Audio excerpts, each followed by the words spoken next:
Welcome to Puneet academy student. जैसा कि हम लोग जो है अपनी प्रीमियर क्लासेस क्लास 9th और 10th की जो साइंस सब्जेक्ट है उसके लिए हम लोग पढ़ रहे थे, जिसमें हम लोग CBSE, KVS, NVS या अदर बोर्ड स्टेट एग्ज़ाम जिसमें कि आपका जो है साइंस का सिलेबस कवर होता है, उसके लिए हम लोग अपनी क्लास स्टार्ट कर रहे थे।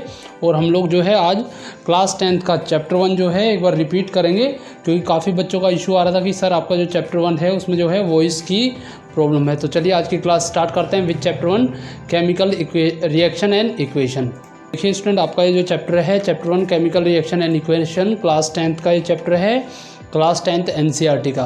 तो बिल्कुल इंट्रोडक्शन से हम लोग इसको स्टार्ट करेंगे, मतलब बिल्कुल बेसिक से लेके आपको जो है पूरा कोर कंसेप्ट के साथ जो है मैं ये चैप्टर कराऊंगा। अगर आपने इससे पिछले जो चैप्टर्स हैं वो सब नहीं देखे तो आप चैनल की प्लेलिस्ट में जाके उसको चेक कर सकते हैं, और अगर आपका कंटेंट अच्छा लगे तो आप चाहे तो चैनल को सब्सक्राइब भी कर सकते हैं। देखिए आज जो हम लोग पहले इस चैप्टर की में बात कर लेते हैं, जो हमें टॉपिक्स कवर करने हैं। सबसे पहले हमें जो है chemical reaction and chemical equation के बारे में पढ़ना है, जिसमें हम लोग केमिकल रिएक्शन का इंट्रोडक्शन, केमिकल इक्वेशन का इंट्रोडक्शन हमें पढ़ना है। फिर हमें टाइप ऑफ केमिकल रिएक्शन में combination reaction, decomposition reaction, displacement reaction, neutralisation reaction, oxidation reduction reaction, इसी तरीके से एक्सोथर्मिक एंडोथर्मिक रिएक्शंस को अलग से पढ़ेंगे। Effect of oxidation in everyday life हम लोग पढ़ेंगे, जिसमें आपको जो है कोरोजन और रेंसिडिटी के बारे में पूरा जो है मैं डिटेल में पूरा पढ़ाऊंगा, जिसमें जो है कोरोजन का इफेक्ट, रेंसिडिटी का क्या क्या इफेक्ट है, कैसे उसको जो है हम लोग रोक सकते हैं, वो सब हम जो है यहाँ पढ़ेंगे। तो देखिए क्लास को हम लोग स्टार्ट करने से पहले थोड़ा सा एक बार रिवाइज़ कर लेते हैं। जैसे हम लोगों ने 9th क्लास में पढ़ा है कि हमने 9th में जो है किसी भी मैटर की जो है फिजिकल प्रॉपर्टी पढ़ी है, और इस बार 10th क्लास में हम लोग जो है केमिकल रिएक्शन के बारे में पढ़ेंगे। तो देखिए सबसे पहले हम लोग जान लेते हैं कि फिजिकल और केमिकल चेंजेस या केमिकल रिएक्शंस क्या है। तो फिजिकल चेंजेस है ए chemical change is a physical change is a type of change in which the form of matter is altered but one substance is not transformed into another substance.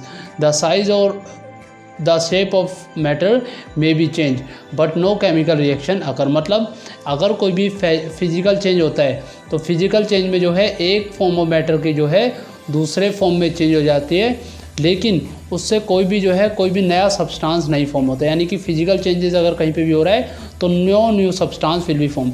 Size और shape of the matter जो है वो change हो सकती है, but कोई भी वहाँ पे केमिकल रिएक्शन नहीं होता है। जैसे हम बात करें इवेपोरेशन की, अगर हम लोग वाटर को इवेपोरेट करें तो वो जो है लिक्विड फॉर्म से वेपराइज होकर गैसियस फॉर्म में बदल जाएगा। इसी तरीके से मेल्टिंग ऑफ वैक्स भी हो सकता है आपका, या फ्रीजिंग ऑफ वाटर भी हो सकता है। तो इन सभी के सभी केस में आपका सिर्फ और सिर्फ एक फिजिकल चेंज होगा, जिसमें मैटर के एक फॉर्म से वो दूसरे फॉर्म में कन्वर्ट हो रहा है, बट उसकी जो केमिकल प्रॉपर्टी है वो आपकी जो है एज इट इज़ है। तो इस टाइप के रिएक्शन को हम लोग बोलते हैं फिजिकल रिएक्शन। इसी तरीके से change in colour, change in state of matter वगैरह भी जो है आपका, वो भी आपका जो है फिजिकल रिएक्शन ही होगा। अगर आपका केमिकल रिएक्शन हो रहा है तो वहाँ पे देखिए क्या क्या होगा। While a chemical reaction change in the original substance lose their identity. तो अगर कोई भी केमिकल चेंज होता है तो ओरिजिनल सब्सटेंस जो है अपनी आइडेंटिटी लूज़ करता है, और एक नया केमिकल सब्सटेंस फॉर्म होता है जिसकी प्रॉपर्टी अपने से पहले वाले जो सब्सटेंस की प्रॉपर्टी है उससे बिल्कुल इनडिफरेंट होगी। अगर इस टाइप का कोई भी रिएक्शन होता है तो उसको हम लोग कहेंगे chemical change. So we can simply say a chemical change in which original substance lose their identity and form new chemical substance with different chemical property are called chemical change। जैसे digestion of food हो सकता है, rusting of iron हो सकता है, photosynthesis हो सकता है, रेस्पिरेशन वगैरह भी हो सकता है। बाकी हम लोग जब इस चैप्टर को पूरा डिटेल में पढ़ेंगे तो वहाँ पे जो है आपको केमिकल रिएक्शंस के बारे में जो है काफ़ी डिटेल में पढ़ाया जाएगा। तो यहाँ पे देखिए जितने भी मैंने आपको एग्जांपल बताए हैं, इसमें सब्सटेंस हमेशा अपनी आइडेंटिटी को लूज़ करता है, एक नया सब्सटेंस फॉर्म होता है, जिसकी वजह से जो है वहाँ पे केमिकल चेंज हमें देखने को मिलता है। तो they all are example of chemical changes. तो चलिए जैसे कि हमारे चैप्टर का ही नाम है केमिकल रिएक्शन, तो देखिए हम लोग स्टार्ट करेंगे with the definition of chemical reaction and equation. तो केमिकल रिएक्शन क्या है?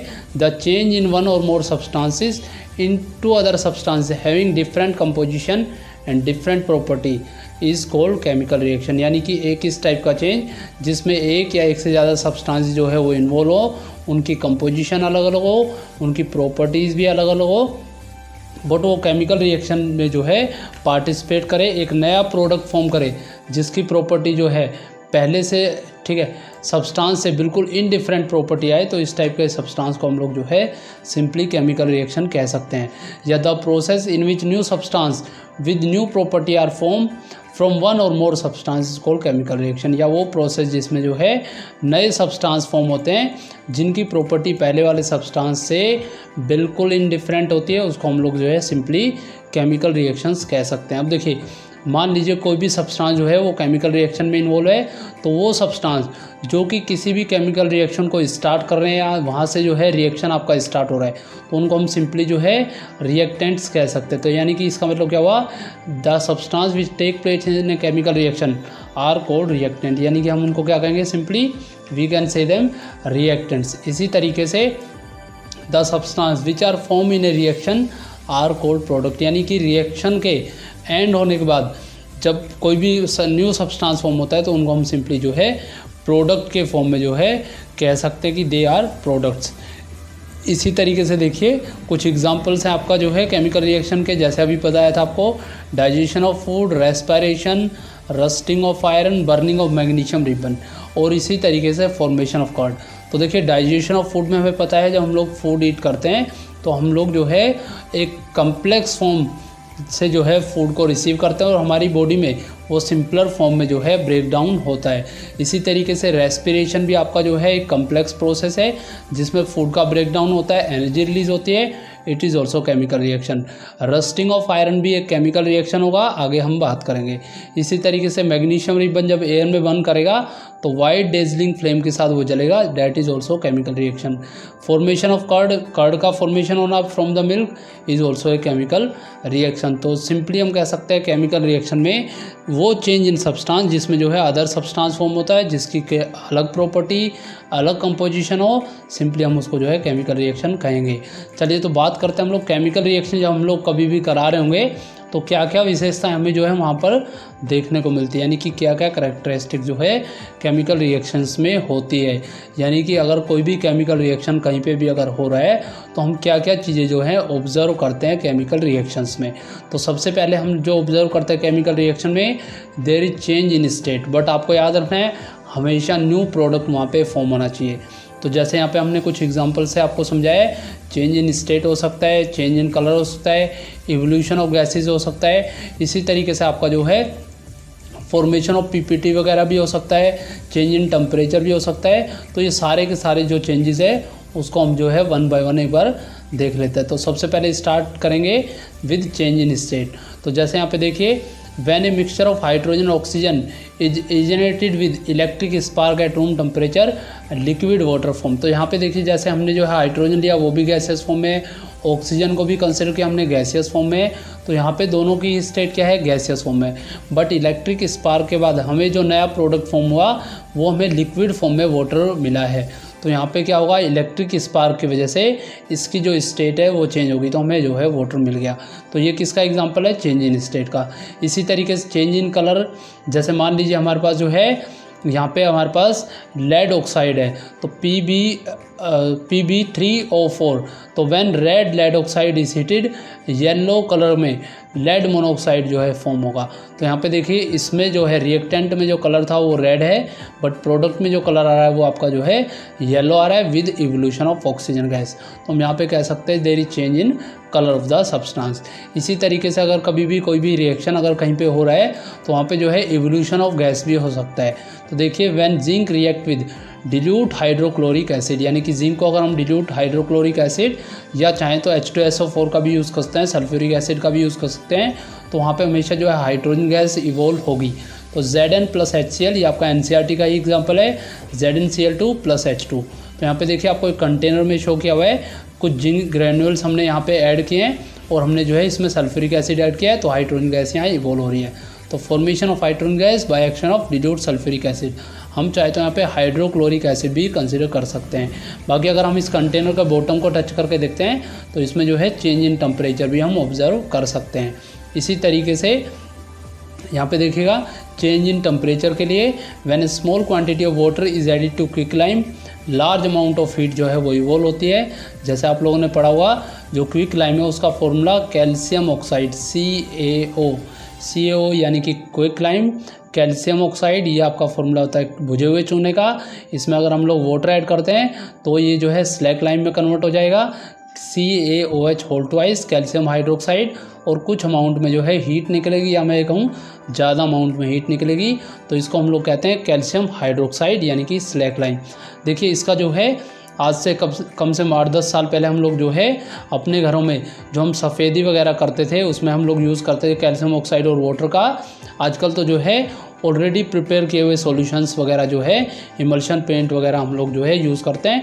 बट आज के टाइम भी अगर हम ठीक है सफ़ेदी करने के लिए कैल्शियम ऑक्साइड में वाटर ऐड करेंगे तो भी वहाँ पे जो है हमें कैल्शियम हाइड्रोक्साइड रिसीव होगा, जिसमें कि ज़्यादा अमाउंट में जो है हीट मिलेगी। बट इसका जो है फाउंड करने के लिए आपको जो है थोड़ी सी मेहनत ज़रूर करनी पड़ेगी।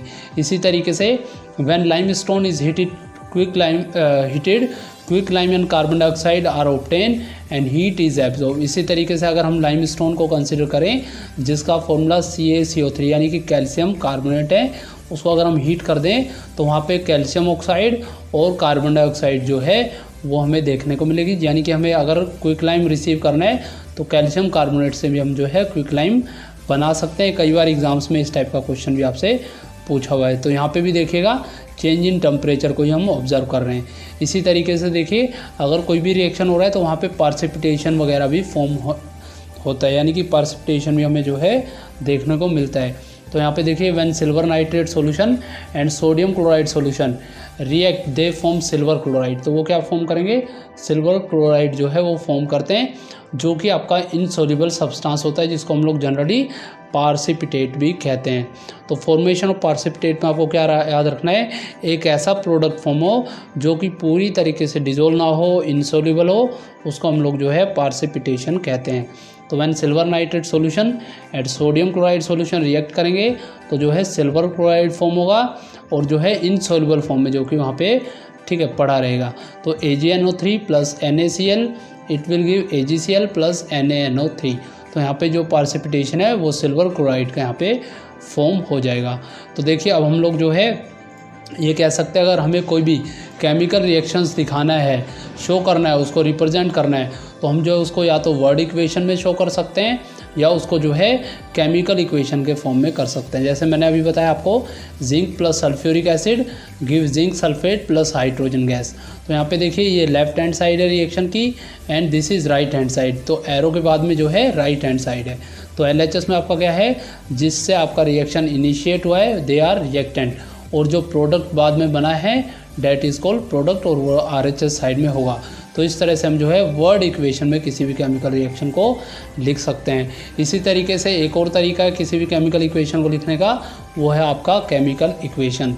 तो उसमें हम जो है सिंबल्स का यूज़ करते हैं, जिंक के लिए Zn, सल्फ्यूरिक के लिए H2SO4 और zinc sulphate ZnSO4 plus hydrogen. तो इस तरह से हम जो है रिएक्टेंट और प्रोडक्ट को केमिकल इक्वेशन फॉर्म में भी शो कर सकते हैं।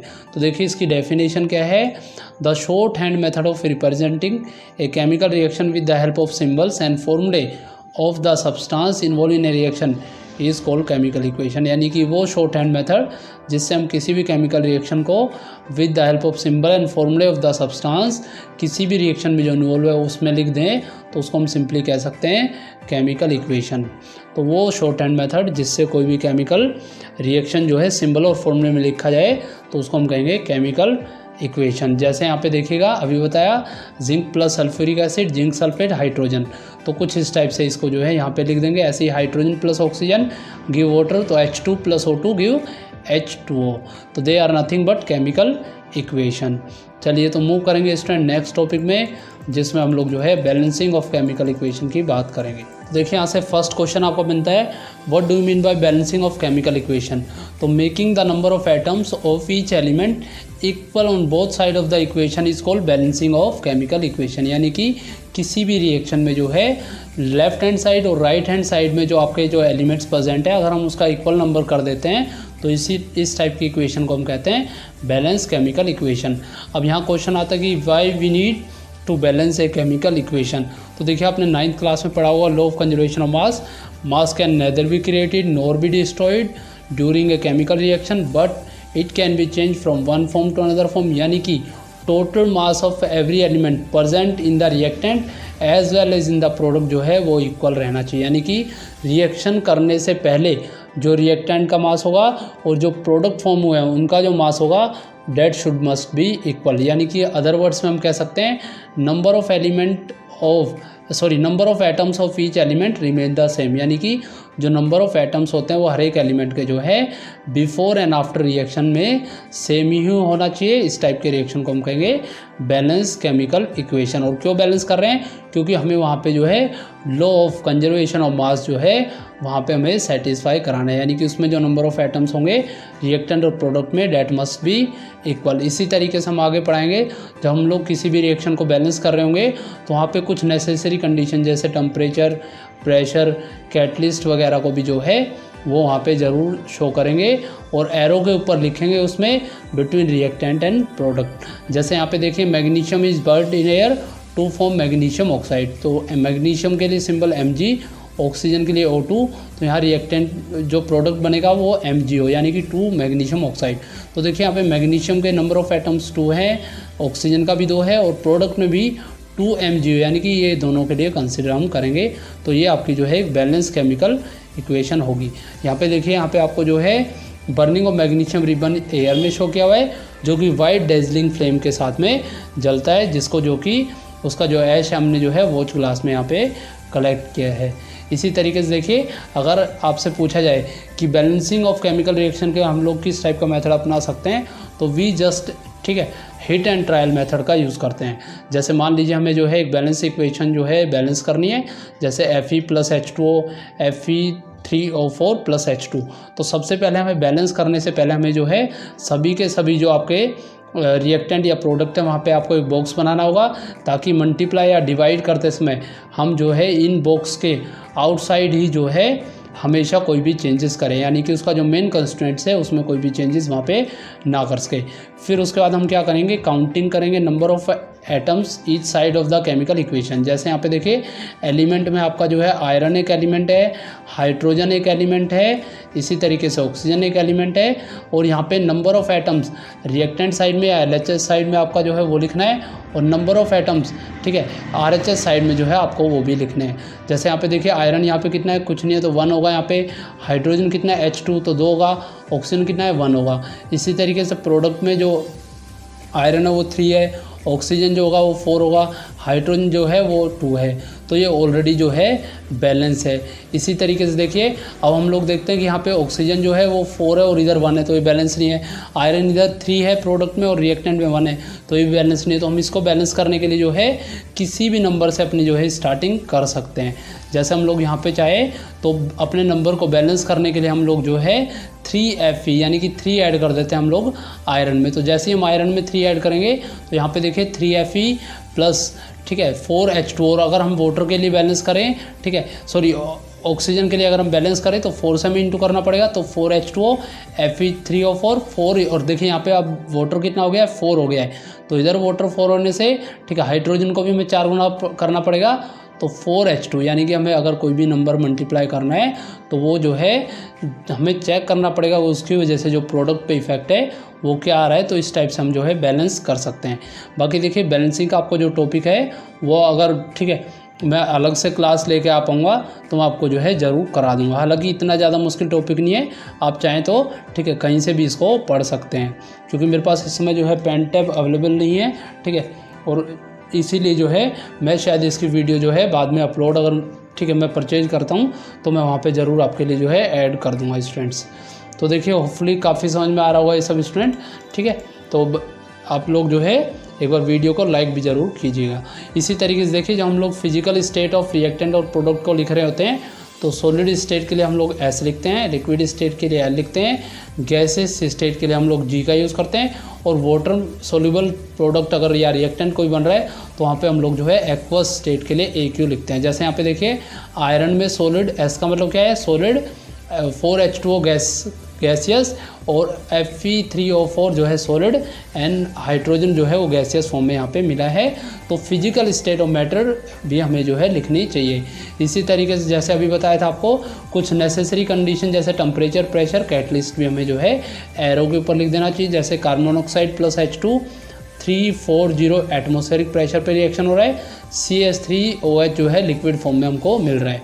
इसी तरीके से 6O2 एक्वस फॉर्म में, 12H2O लिक्विड फॉर्म में, सनलाइट और क्लोरोफिल की प्रेजेंस में रिएक्शन हो रहा है। तो यहाँ पे ग्लूकोज C6H12O6 एक्वस फॉर्म में, 6O2 एक्वस फॉर्म में और 6 वाटर जो है लिक्विड फॉर्म में हमको यहाँ पे मिल रहा है। तो देखिए ये सारी की सारी जब कंडीशन हम लोग पूरी कर लेते हैं तो आपका कोई भी रिएक्शन जो है वो बैलेंस हो जाएगा। इस तो नेक्स्ट टॉपिक पढ़ेंगे हम लोग टाइप ऑफ केमिकल रिएक्शन। देखिए ये जो टॉपिक है टाइप ऑफ केमिकल रिएक्शन, यहाँ से एग्जाम में जो है 100% आपका एक क्वेश्चन जरूर आएगा। तो केमिकल रिएक्शन की जो फर्स्ट टाइप है उसमें आपका है कम्बिनेशन रिएक्शन।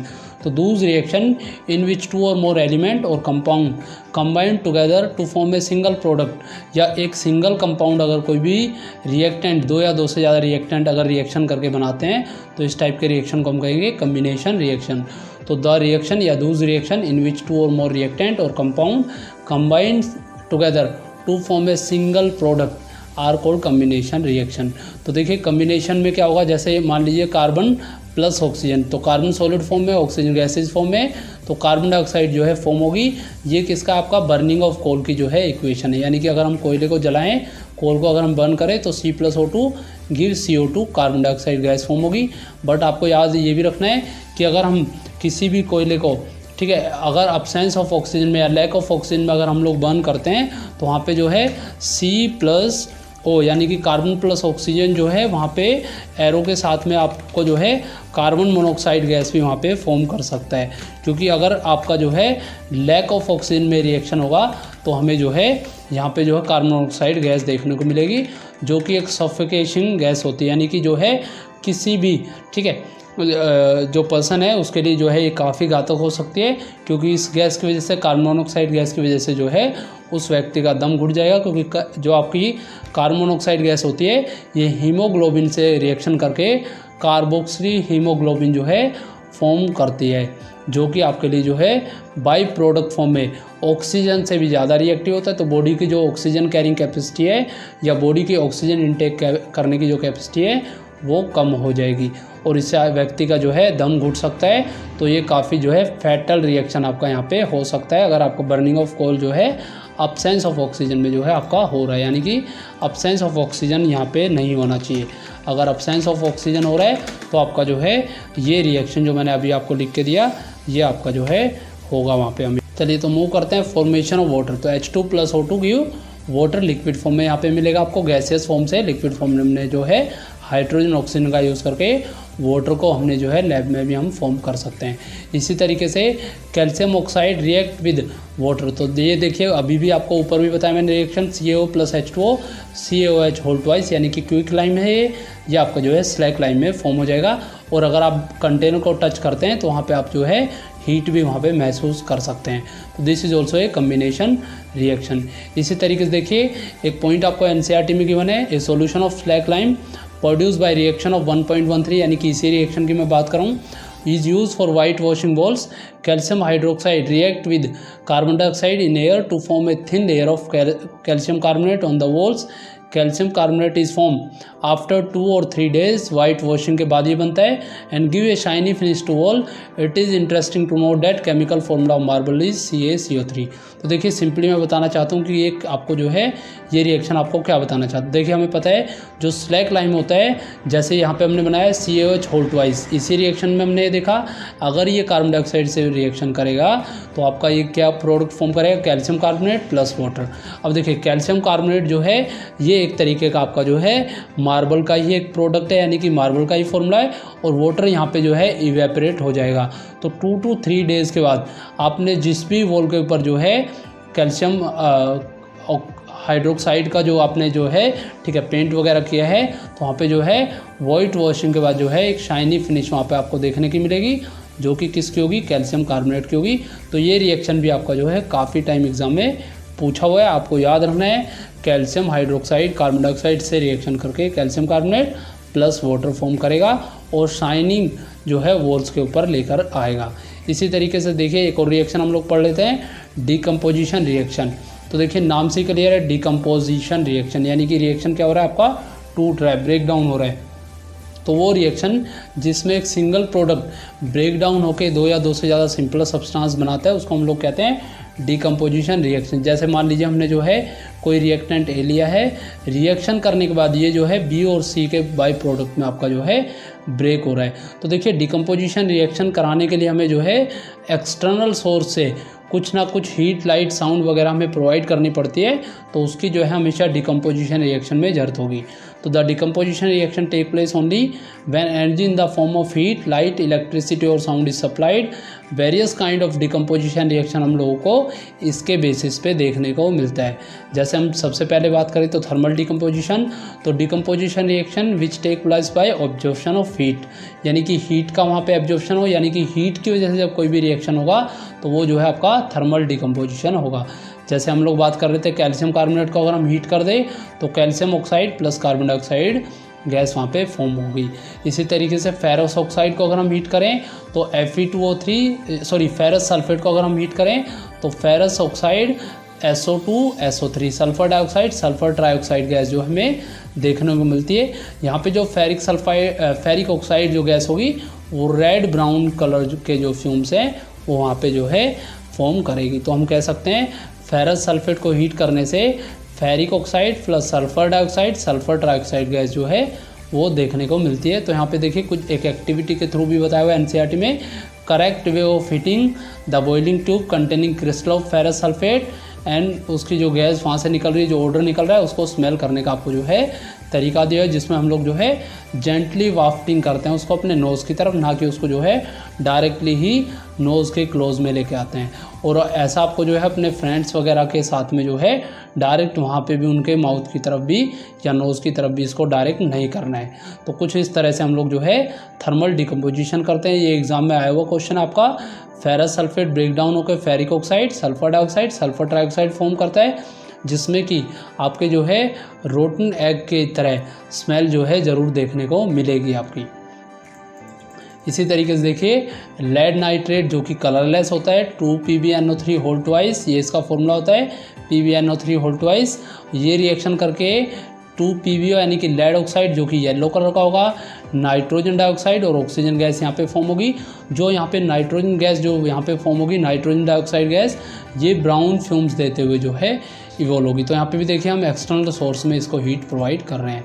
तो बर्नर पे इसको हीट किया, lead nitrate boiling tube pair of tong से यहाँ पे आप जो है brown fume of nitrogen dioxide यहाँ पे ऑब्जर्व कर सकते हैं।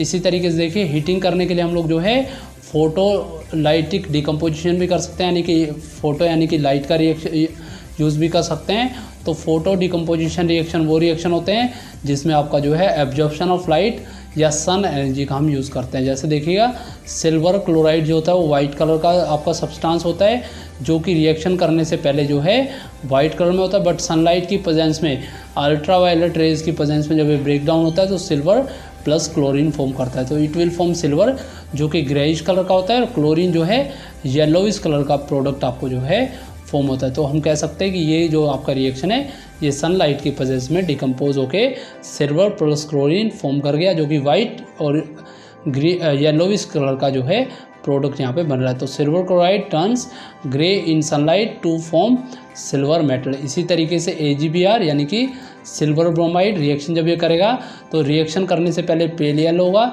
रिएक्शन करने के बाद जो है ग्रेइश वाइट होगा, ये और ब्रोमीन यानी कि ब्राउन कलर का जो है सब्सटेंस यहाँ पे फॉर्म हो जाएगा। तो ये दोनों के दोनों ही रिएक्शन जो मैंने अभी आपको बताए हैं सिल्वर ब्रोमाइड और सिल्वर क्लोराइड का, इसको हम लोग जो है ब्लैक एंड वाइट फोटोग्राफी के अंदर यूज़ करते थे, जिसमें हम लोग जो है पहले के टाइम पे फ़ोटो वगैरह को कलेक्ट करने के लिए, या जो हम लोग जो पिक्चर्स वगैरह में जो ठीक है फ़ोटो वगैरह यूज़ करते थे उसमें भी जो है ब्लैक एंड वाइट फोटोग्राफी में इसका यूज़ करते थे या करते हैं। इसी तरीके से देखिए कोई भी रिएक्शन अगर आपका इलेक्ट्रोलाइट डिकम्पोजिशन यानी कि इलेक्ट्रिसिटी की वजह से डिकम्पोज होता है तो उसको हम सिंपली कह सकते हैं इलेक्ट्रोलाइट डिकम्पोजिशन। तो the decomposition reaction which take place when electric current is pass through the compound in molten या एक्वस स्टेट। तो ये भी आपको याद रखना है, डिकम्पोजिशन रिएक्शन कराने के लिए हमें जो है सबसे पहले या तो सब्सटेंस कंपाउंड को जो है मोल्टन स्टेट या एक्वस स्टेट में लेना पड़ेगा। जैसे हम बात करते हैं वाटर की, तो वाटर लिक्विड फॉर्म में हमने लिया है, उसमें इलेक्ट्रिक करंट पास किया है तो हाइड्रोजन प्लस ऑक्सीजन में वो ब्रेक डाउन हो जाएगा। इसके लिए देखिए NCERT में एक्टिविटी भी दी हुई है जिसमें आपको जो है एक प्लास्टिक मग यूज़ किया है उसने, ठीक है, और 2 स्टॉप रबड़ स्टॉपर्स का यूज़ करके इसने ग्रेफाइट रोड के ऊपर 2 इन्वर्टेड टेस्ट ट्यूब रखे हैं, जिसको कि 6 वोल्ट की बैटरी से कैथोड और एनोड पर उसने ऐड किया है। तो आपको पता होना चाहिए आपका हाइड्रोजन पे जो है वो पॉजिटिव चार्ज होता है, ऑक्सीजन पे नेगेटिव चार्ज होता है। तो आपका जो है यहाँ पे कैथोड पे जो चार्ज होगा, यहाँ पे देखिए आप याद रखिएगा, कैथोड और एनोड के चार्जेस आपसे जो है कई बार एग्जाम में पूछे जाते हैं। अगर मैं कैथोड के चार्ज की बात करूं तो कैथोड पे आपका कैसा होगा, नेगेटिव चार्ज जो है कैथोड पे आप फॉर्म करने को देखने को मिलेगा, और एनोड पे आपको जो है पॉजिटिव चार्जेस आपको जो है देखने को मिलेगा। तो आप ये जो दोनों साइन कन्वेंशन है इसका भी ध्यान रखिएगा। इसी तरीके से ऑक्सीजन नेगेटिव चार्ज है तो ऑक्सीजन किधर फॉर्म होगी, एनोड पे, और हाइड्रोजन किधर फॉर्म होगी, कैथोड पे आपकी फॉर्म होगी। अब देखिए अभी जो है मैंने अभी आपको इस रिएक्शन में बताया कि जो हाइड्रोजन की जो क्वांटिटी है वो डबल फॉर्म में, यानी कि डबल वे में या दुगनी जो है यहाँ पे फॉर्म हो रही है। जैसे देखिए इस रिएक्शन में ये देखिए H2O को ब्रेक किया तो 2H2 + O2, यानी कि हाइड्रोजन जो है वो ज़्यादा क्वांटिटी में निकल रही है, डबल अमाउंट में निकल रही है ऑक्सीजन की जगह। तो जो टेस्ट ट्यूब जो कि आपकी जो है कैथोड पे ऐड होगी, यानी कि कैथोड की तरफ जो जुड़ी हुई है, वहाँ से जब हाइड्रोजन निकलेगी तो ज़्यादा क्वांटिटी में जो है वो वाटर को वहाँ पे खाली कर देगी, और ऑक्सीजन में जो है ज़्यादा क्वांटिटी में आपका जो है वाटर वहाँ पे अवेलेबल रहेगा। यानी कि एम्प्टी कौन सी ज़्यादा होगी, आपकी जो है कैथोड ट्यूब ज़्यादा एम्प्टी हो जाएगी। तो ये भी एग्ज़ाम में पूछा हुआ क्वेश्चन है, एग्जामिनर का जो है one of the favourite questions में से इसको जो है माना जाता है कि किसी भी इलेक्ट्रोलाइट डिकम्पोजिशन में जब वाटर डिकम्पोज होता है तो हाइड्रोजन जो है वो ज़्यादा क्वांटिटी में निकलती है, ऑक्सीजन कम क्वांटिटी में निकलती है। उसका रीज़न पूछता है, या कई बार केमिकल रिएक्शन पूछता है, उसका रीज़न भी पूछ सकता है कि हाइड्रोजन जो है यहाँ पे वाटर ज़्यादा क्यों डिस्प्लेस हुआ, क्योंकि हाइड्रोजन ज़्यादा क्वांटिटी में बनी है। इसी तरीके से हम लोग इलेक्ट्रोलाइट डिकम्पोजिशन में NaCl को भी कंसिडर कर सकते हैं, सोडियम क्लोराइड, जिसको हम लोग जो है खाने का साधारण नमक बोलते हैं। तो NaCl भी इलेक्ट्रिक करंट की प्रेजेंस में, ठीक है, जब ब्रेक होगा तो Na+Cl- फॉर्म में प्रोडक्ट बनेगा, यानी कि Na अलग क्लोरीन अलग। तो ये भी आपका जो है एक इलेक्ट्रोलाइट डिकम्पोजिशन लेक्चर होगा। इसको डिस्प्लेसमेंट रिएक्शन से हम लोग स्टार्ट करेंगे। जैसे कि हम लोग जो है type of reaction chemical reaction and equation chapter में पढ़ रहे, तो उसका ही आज हम लोग जो है एक और टाइप ऑफ रिएक्शन हम लोग पढ़ेंगे जिसका नाम है डिस्प्लेसमेंट रिएक्शन। तो डिस्प्लेसमेंट रिएक्शन क्या है, those reaction in which one element take the position or place of the another element in a compound are called displacement reaction. यानी कि वो रिएक्शन जिसमें एक एलिमेंट जो है किसी दूसरे एलिमेंट की जगह एक्वायर कर लेता है, रिसीव कर लेता है, या वहाँ पे आ जाता है, और किसी ज़्यादा, ठीक है, रिएक्टिव एलिमेंट कम रिएक्टिव एलिमेंट को जब डिस्प्लेस करेगा तो वहाँ पे कौन सा रिएक्शन होगा, आपका डिस्प्लेसमेंट रिएक्शंस। तो सिंपली हम कह सकते हैं Dooj reaction in which one element take the position और place of another element in a compound are called displacement reaction. इस रिएक्शन में हमेशा ही एक हाई रिएक्टिव एलिमेंट जो है डिस्प्लेस करेगा एक लो रिएक्टिव एलिमेंट को उसके कंपाउंड के अंदर। तो इसको देखिए हम एग्जांपल से समझ लेते हैं। जैसे हम लोग एक रिएक्शन कंसिडर कर लेते हैं iron and copper sulphate solution. तो आयरन और कॉपर सल्फेट सॉल्यूशन में देखिए आयरन का फॉर्मूला Fe, कॉपर सल्फेट का CuSO4। हम आयरन जो है वो सॉलिड फॉर्म में होगा और कॉपर सल्फेट एक्वस फॉर्म में। तो जो ऐसे ही हम इसको रिएक्शन करेंगे तो आयरन जो है वो बीइंग मोर रिएक्टिव होता है कॉपर से, तो यहाँ पे जो है कॉपर को डिस्प्लेस कर लेगा तो FeSO4 फॉर्म कर लेगा और कॉपर जो है बाई प्रोडक्ट के रूप में जो है बाहर निकल जाएगा।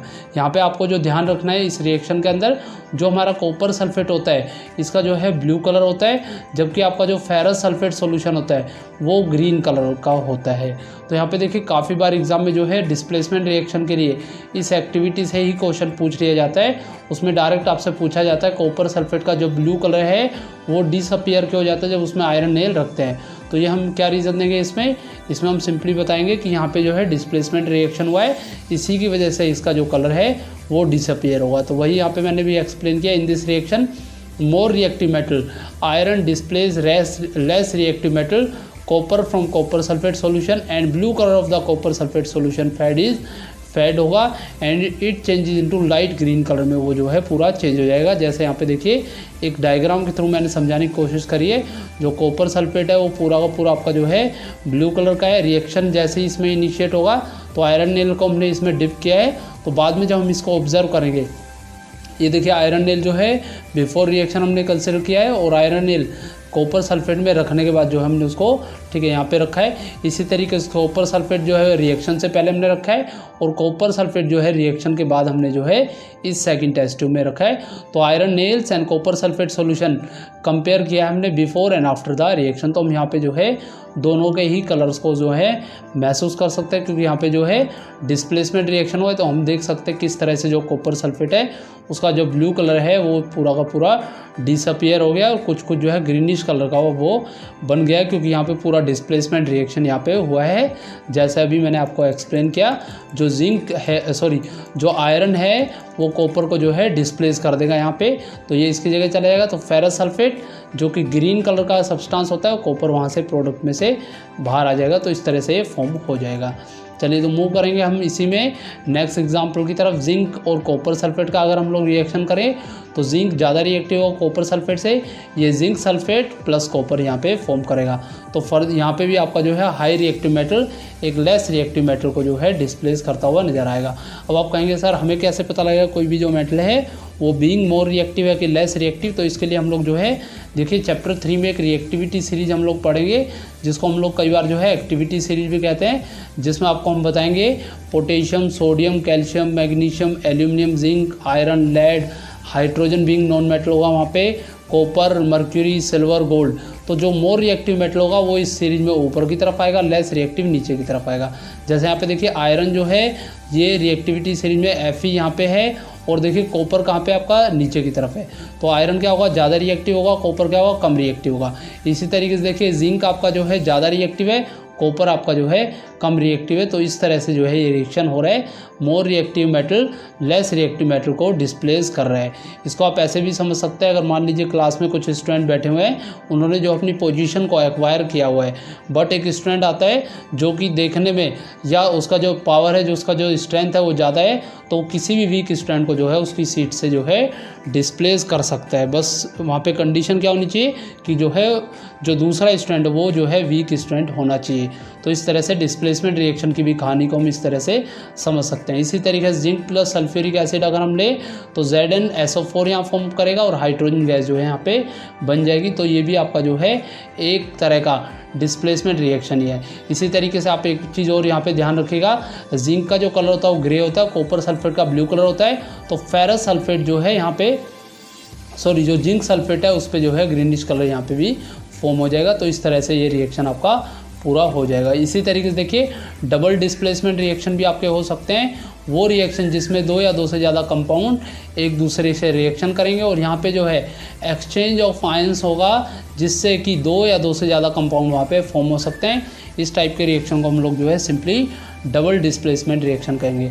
इसमें क्या होगा आपका, हमेशा आपको याद रखना है एक्सचेंज ऑफ आयंस आपका डबल डिस्प्लेसमेंट रिएक्शन में होगा।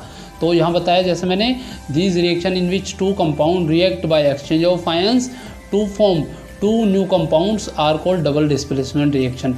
यानी कि डिस्प्लेसमेंट तो होगा बट दोनों ही तरफ आपका जो है डिस्प्लेसमेंट रिएक्शन वर्क करेगा। तो these reaction are also called precipitation reaction, जिसको हम आगे बताएंगे। पार्सिपिटेशन रिएक्शन भी हम इसी को कहेंगे। इन रिएक्शन में जो आपका प्रोडक्ट फॉर्म होगा वो आपका जो है एक इनसॉल्युबल प्रोडक्ट हमेशा फॉर्म होगा। और आपको ये भी याद रखना है, जो पार्सिपिटेशन रिएक्शन होता है they are the most fastest reaction in the chemistry में, जो है सबसे ज़्यादा फास्टेस्ट रिएक्शन ये होंगे स्टूडेंट्स। तो देखिए सेकंड लेक्चर चल रहा है आपका जो है केमिकल रिएक्शन एंड इक्वेशन का। अगर आपने फर्स्ट लेक्चर या अदर लेक्चर्स नहीं देखे तो चैनल की प्लेलिस्ट पे जाके उसको जो है आप देख सकते हैं। चलिए तो फिलहाल हम लोग जो पहले पार्सिपिटेशन रिएक्शन की बात कर लेते हैं। तो the reaction in which one of the product form is an insoluble substance and is thrown out the solution as solid. यानी कि वो रिएक्शन जिसमें एक प्रोडक्ट जो वहाँ पे फॉर्म हुआ है वो इनसॉल्युबल फॉर्म में प्रोडक्ट फॉर्म हुआ है, जिसको हम सॉल्यूशन में से एज ए सॉलिड के फॉर्म में जो है बाहर निकाल सकते हैं या थ्रो आउट कर सकते हैं, उसको हम पार्सिपिटेट कहते हैं। तो इस टाइप के रिएक्शन को हम पार्सिपिटेशन रिएक्शन कहेंगे। तो जो substance that separate out as precipitate, जो है जिस भी सब्सटेंस को हम जो है पार्सिपिटेट की फॉर्म में जो है सेपरेट कर सकते हैं या सेपरेट कर पाते हैं, हम उसको जो है एक डाउनवर्ड एरो के थ्रू, जैसे यहाँ पे मैंने आपको दिखाया है, एक डाउनवर्ड एरो से यहाँ पे हम जो है इसको ठीक है इंडिकेट कर सकते हैं। तो the substances that separate out as precipitate is indicated by downward arrow. जैसे यहाँ पे हमने एग्जांपल लिया है, ये एग्जांपल आपका जो है पार्सिपिटेशन रिएक्शन का भी है और यही एग्जांपल आपका जो है डबल डिस्प्लेसमेंट रिएक्शन का भी है। तो we can say precipitation reaction are also called double displacement reaction. जैसे AgNO3 प्लस NaBr यानी कि silver nitrate plus sodium bromide, it will form AgBr plus NaNO3। देखिए पहले सिल्वर के साथ यहाँ पे नाइट्रेट है, सोडियम के साथ यहाँ पे ब्रोमीन है, बट यहाँ पे सिल्वर के साथ जो है ब्रोमीन अटैच हो जाएगा इस तरह से, और इस तरफ एक बार दोबारा देखिएगा, यहाँ पे आपका जो है सिल्वर के साथ में आपका जो है ब्रोमीन यहाँ पे अटैच हो जाएगा, और नाइट्रेट के साथ में जो है सोडियम चला जाएगा। तो इस तरह से आपके दोनों जो प्रोडक्ट हैं वो यहाँ पे फॉर्म हो जाएंगे, एक्वस फॉर्म में आपका मिलेगा। तो silver nitrate plus sodium bromide, it will give silver bromide, yellow PPT and sodium nitrate. तो यहाँ पे याद रखना आपको Ag प्लस फॉर्म में बनेगा, NO3 माइनस फॉर्म में बनेगा, Na प्लस Br माइनस। तो यहाँ पे देखिएगा इसका जो एक्सचेंज होगा आयंस का वो इसके साथ में होगा, इसी तरीके से सोडियम का जो एक्सचेंज ऑफ आयन होगा वो यहाँ पे हो जाएगा। तो इस तरह से पूरा जो रिएक्शन है AgBr प्लस NaNO3 फॉर्म कर लेगा, यानी कि यहाँ पे कुछ नहीं हुआ, आपका एक्सचेंज ऑफ आयन जो है टेक प्लेस हुआ है। तो इस टाइप के रिएक्शन को हम सिंपली जो है आपका डबल डिस्प्लेसमेंट या पार्सिपिटेशन रिएक्शन कह सकते हैं। इसी तरीके से देखिए Na2SO4 प्लस BaCl2, ये भी एक आपका जो है रिएक्शन है जो कि पार्सिपिटेशन रिएक्शन आपका यहाँ पे बनेगा। तो Na2SO4 प्लस BaCl2, देखिए यहाँ पे BaSO4 प्लस NaCl ये भी फॉर्म करेगा, यानी कि देखिए सोडियम और सल्फेट आयन को ब्रेक कीजिएगा तो Na2 plus SO4 2 minus Ba2 plus Cl2 minus, it will form BaSO4 plus 2 NaCl। तो ये भी आपका पार्सिपिटेशन है। Sodium sulphate, barium chloride, barium sulphate, white PPT form होगी, डाउनवर्ड एरो से हम इसको यहाँ पे दिखाएंगे। जैसा अभी बता रहा था मैं आपको कि कोई भी अगर पार्सिपिटेशन रिएक्शन होता है तो उसको हम लोग जो है डाउनवर्ड एरो से इस तरह से उसको जो है शो करते हैं। सोडियम क्लोराइड यहाँ पे आपका फॉर्म हो जाएगा। और देखिए कुछ इस टाइप का जो प्रोडक्ट है टेस्ट ट्यूब के अंदर जो है आपका बनेगा जब भी कोई भी इनसोल्यूबल सब्सटेंस यहाँ पे बन रहे हो। तो test tube containing sodium sulphate, test tube containing barium chloride, formation of barium sulphate and sodium chloride. तो ये कुछ इस तरह से जो है तलहटी के अंदर आपका चला जाएगा। इसी तरीके से देखिए इसके और भी एग्जांपल्स मैंने यहाँ पे इंक्लूड किए हैं, जैसे 2 मॉलिक्यूल्स ऑफ पोटेशियम आयोडाइड मैंने कंसिडर किया है, लेड नाइट्रेट कंसिडर किया है, तो PbI2 प्लस 2KNO3। तो ये reaction potassium iodide lead nitrate का हमने रिएक्शन कराया, तो यहाँ पे लेड आयोडाइड येलो पीपीटी इसकी फॉर्म होगी जो कि आपका जो है एक तरीके से इनसोल्यूबल सब्सटेंस फॉर्म हो रहा है। इसी तरीके से पोटेशियम नाइट्रेट का भी येलो पीपीटी यहाँ पे फॉर्म हो जाएगा। तो this is also displacement reaction या आपका जो है हम पार्सिपिटेशन रिएक्शन कह सकते हैं। इसी तरीके से 2KBr प्लस BaI2, ये जो है 1 नहीं है स्टूडेंट, इसको आयोडीन दिखेगा आप I2, तो इसका रिएक्शन भी कीजिएगा तो 2Ki प्लस BaBr2। तो this is also a displacement reaction. Similarly हम लोग कह सकते हैं कि ये जितने भी रिएक्शन मैंने अभी आपको बताए हैं ये सारे आपके जो है डिस्प्लेसमेंट रिएक्शन भी होंगे और साथ के साथ पार्सिपिटेशन भी होगा। इसी तरीके से NaOH प्लस HCl, यानी कि एक एसिड और बेस का जब हम रिएक्शन करेंगे तो वहाँ पे NaCl प्लस वाटर भी फॉर्म होगा। तो ये भी आपका जो है एक डबल डिस्प्लेसमेंट रिएक्शन होंगे जिसमें हम लोग जो है Na प्लस OH माइनस को अलग ब्रेक करेंगे, H प्लस Cl माइनस को अलग ब्रेक करेंगे, वाटर अलग फॉर्म होगा, NaCl अलग फॉर्म हो जाएगा। इसी तरीके से देखिए जैसे अभी बताया इस रिएक्शन को जो हमने अभी ऊपर एक्सप्लेन किया NaOH प्लस HCl, इसको हम लोग जो है न्यूट्रलाइजेशन रिएक्शन भी कह सकते हैं, या वो रिएक्शन जिसमें एक एसिड रिएक्शन करके एक बेस से सोल्ट एंड वाटर फॉर्म करता है तो उसको हम लोग न्यूट्रलाइजेशन रिएक्शन कहेंगे। ये मैं जो है आपको सेकंड चैप्टर में एसिड बेस और सोल्ट में पूरा आपको कंप्लीट पूरा डिटेल में बताऊंगा। इसी तरीके से acid plus base give HCl plus NaOH, this will give salt and water students. तो देखिए इन पूरे नोट्स की जो मैंने PDF है वो ब्लॉग पे भी जो है ऐड की हुई है, साथ के साथ आपके लिए ठीक है टेलीग्राम चैनल पे भी मैं जो है इसकी जो PDF है वो अपलोड करता रहता हूँ। अगर आपको वो सब PDF वगैरह अगर डाउनलोड करनी है तो आप वहाँ से जाके जो है टेलीग्राम चैनल को ज्वाइन करके वहाँ से उसको जो है डाउनलोड भी कर सकते हैं। इसमें जो है कोई भी चार्ज आपका नहीं लगेगा अगर आप वहाँ से डाउनलोड करते हैं, तो फ्री ऑफ कॉस्ट जो है वो सबके लिए हमने वहाँ पे रखी हुई है स्टूडेंट। तो चलिए हम लोग जो है नेक्स्ट टॉपिक पढ़ते हैं जो कि one of the important topic आपका जो है बोर्ड के एग्जामिनेशन पॉइंट ऑफ व्यू से है, जो टॉपिक आपका ऑक्सीडेशन रिडक्शन रिएक्शन, यानी कि ऑक्सीडेशन और रिडक्शन रिएक्शन के बारे में पढ़ेंगे। तो देखिए सबसे पहले हम लोग जो है ऑक्सीडेशन के बारे में पढ़ेंगे कि ऑक्सीडेशन रिएक्शन क्या है। तो ऑक्सीडेशन को हम कह सकते हैं it is defined as a process which involve addition of oxygen, यानी कि एक ऐसा रिएक्शन जिसमें ऑक्सीजन का एडिशन होता है। बट जब भी आपको याद रखना है ऑक्सीजन का एडिशन होगा तो वहाँ पे रिमूवल ऑफ हाइड्रोजन होगा as well as loss of electron भी होगा।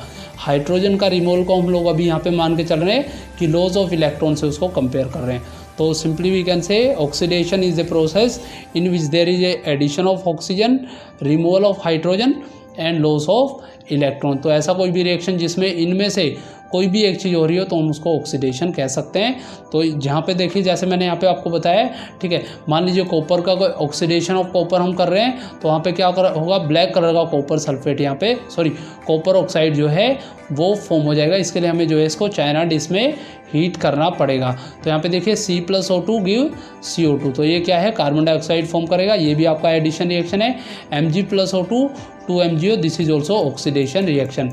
इसी तरीके से 4Na+O2 यानी कि सोडियम प्लस ऑक्सीजन को हमने रिएक्शन किया तो सोडियम डाइऑक्साइड यहाँ पे फॉर्म हो जाएगा, तो 2Na2O यहाँ पे फॉर्म हो जाएगा।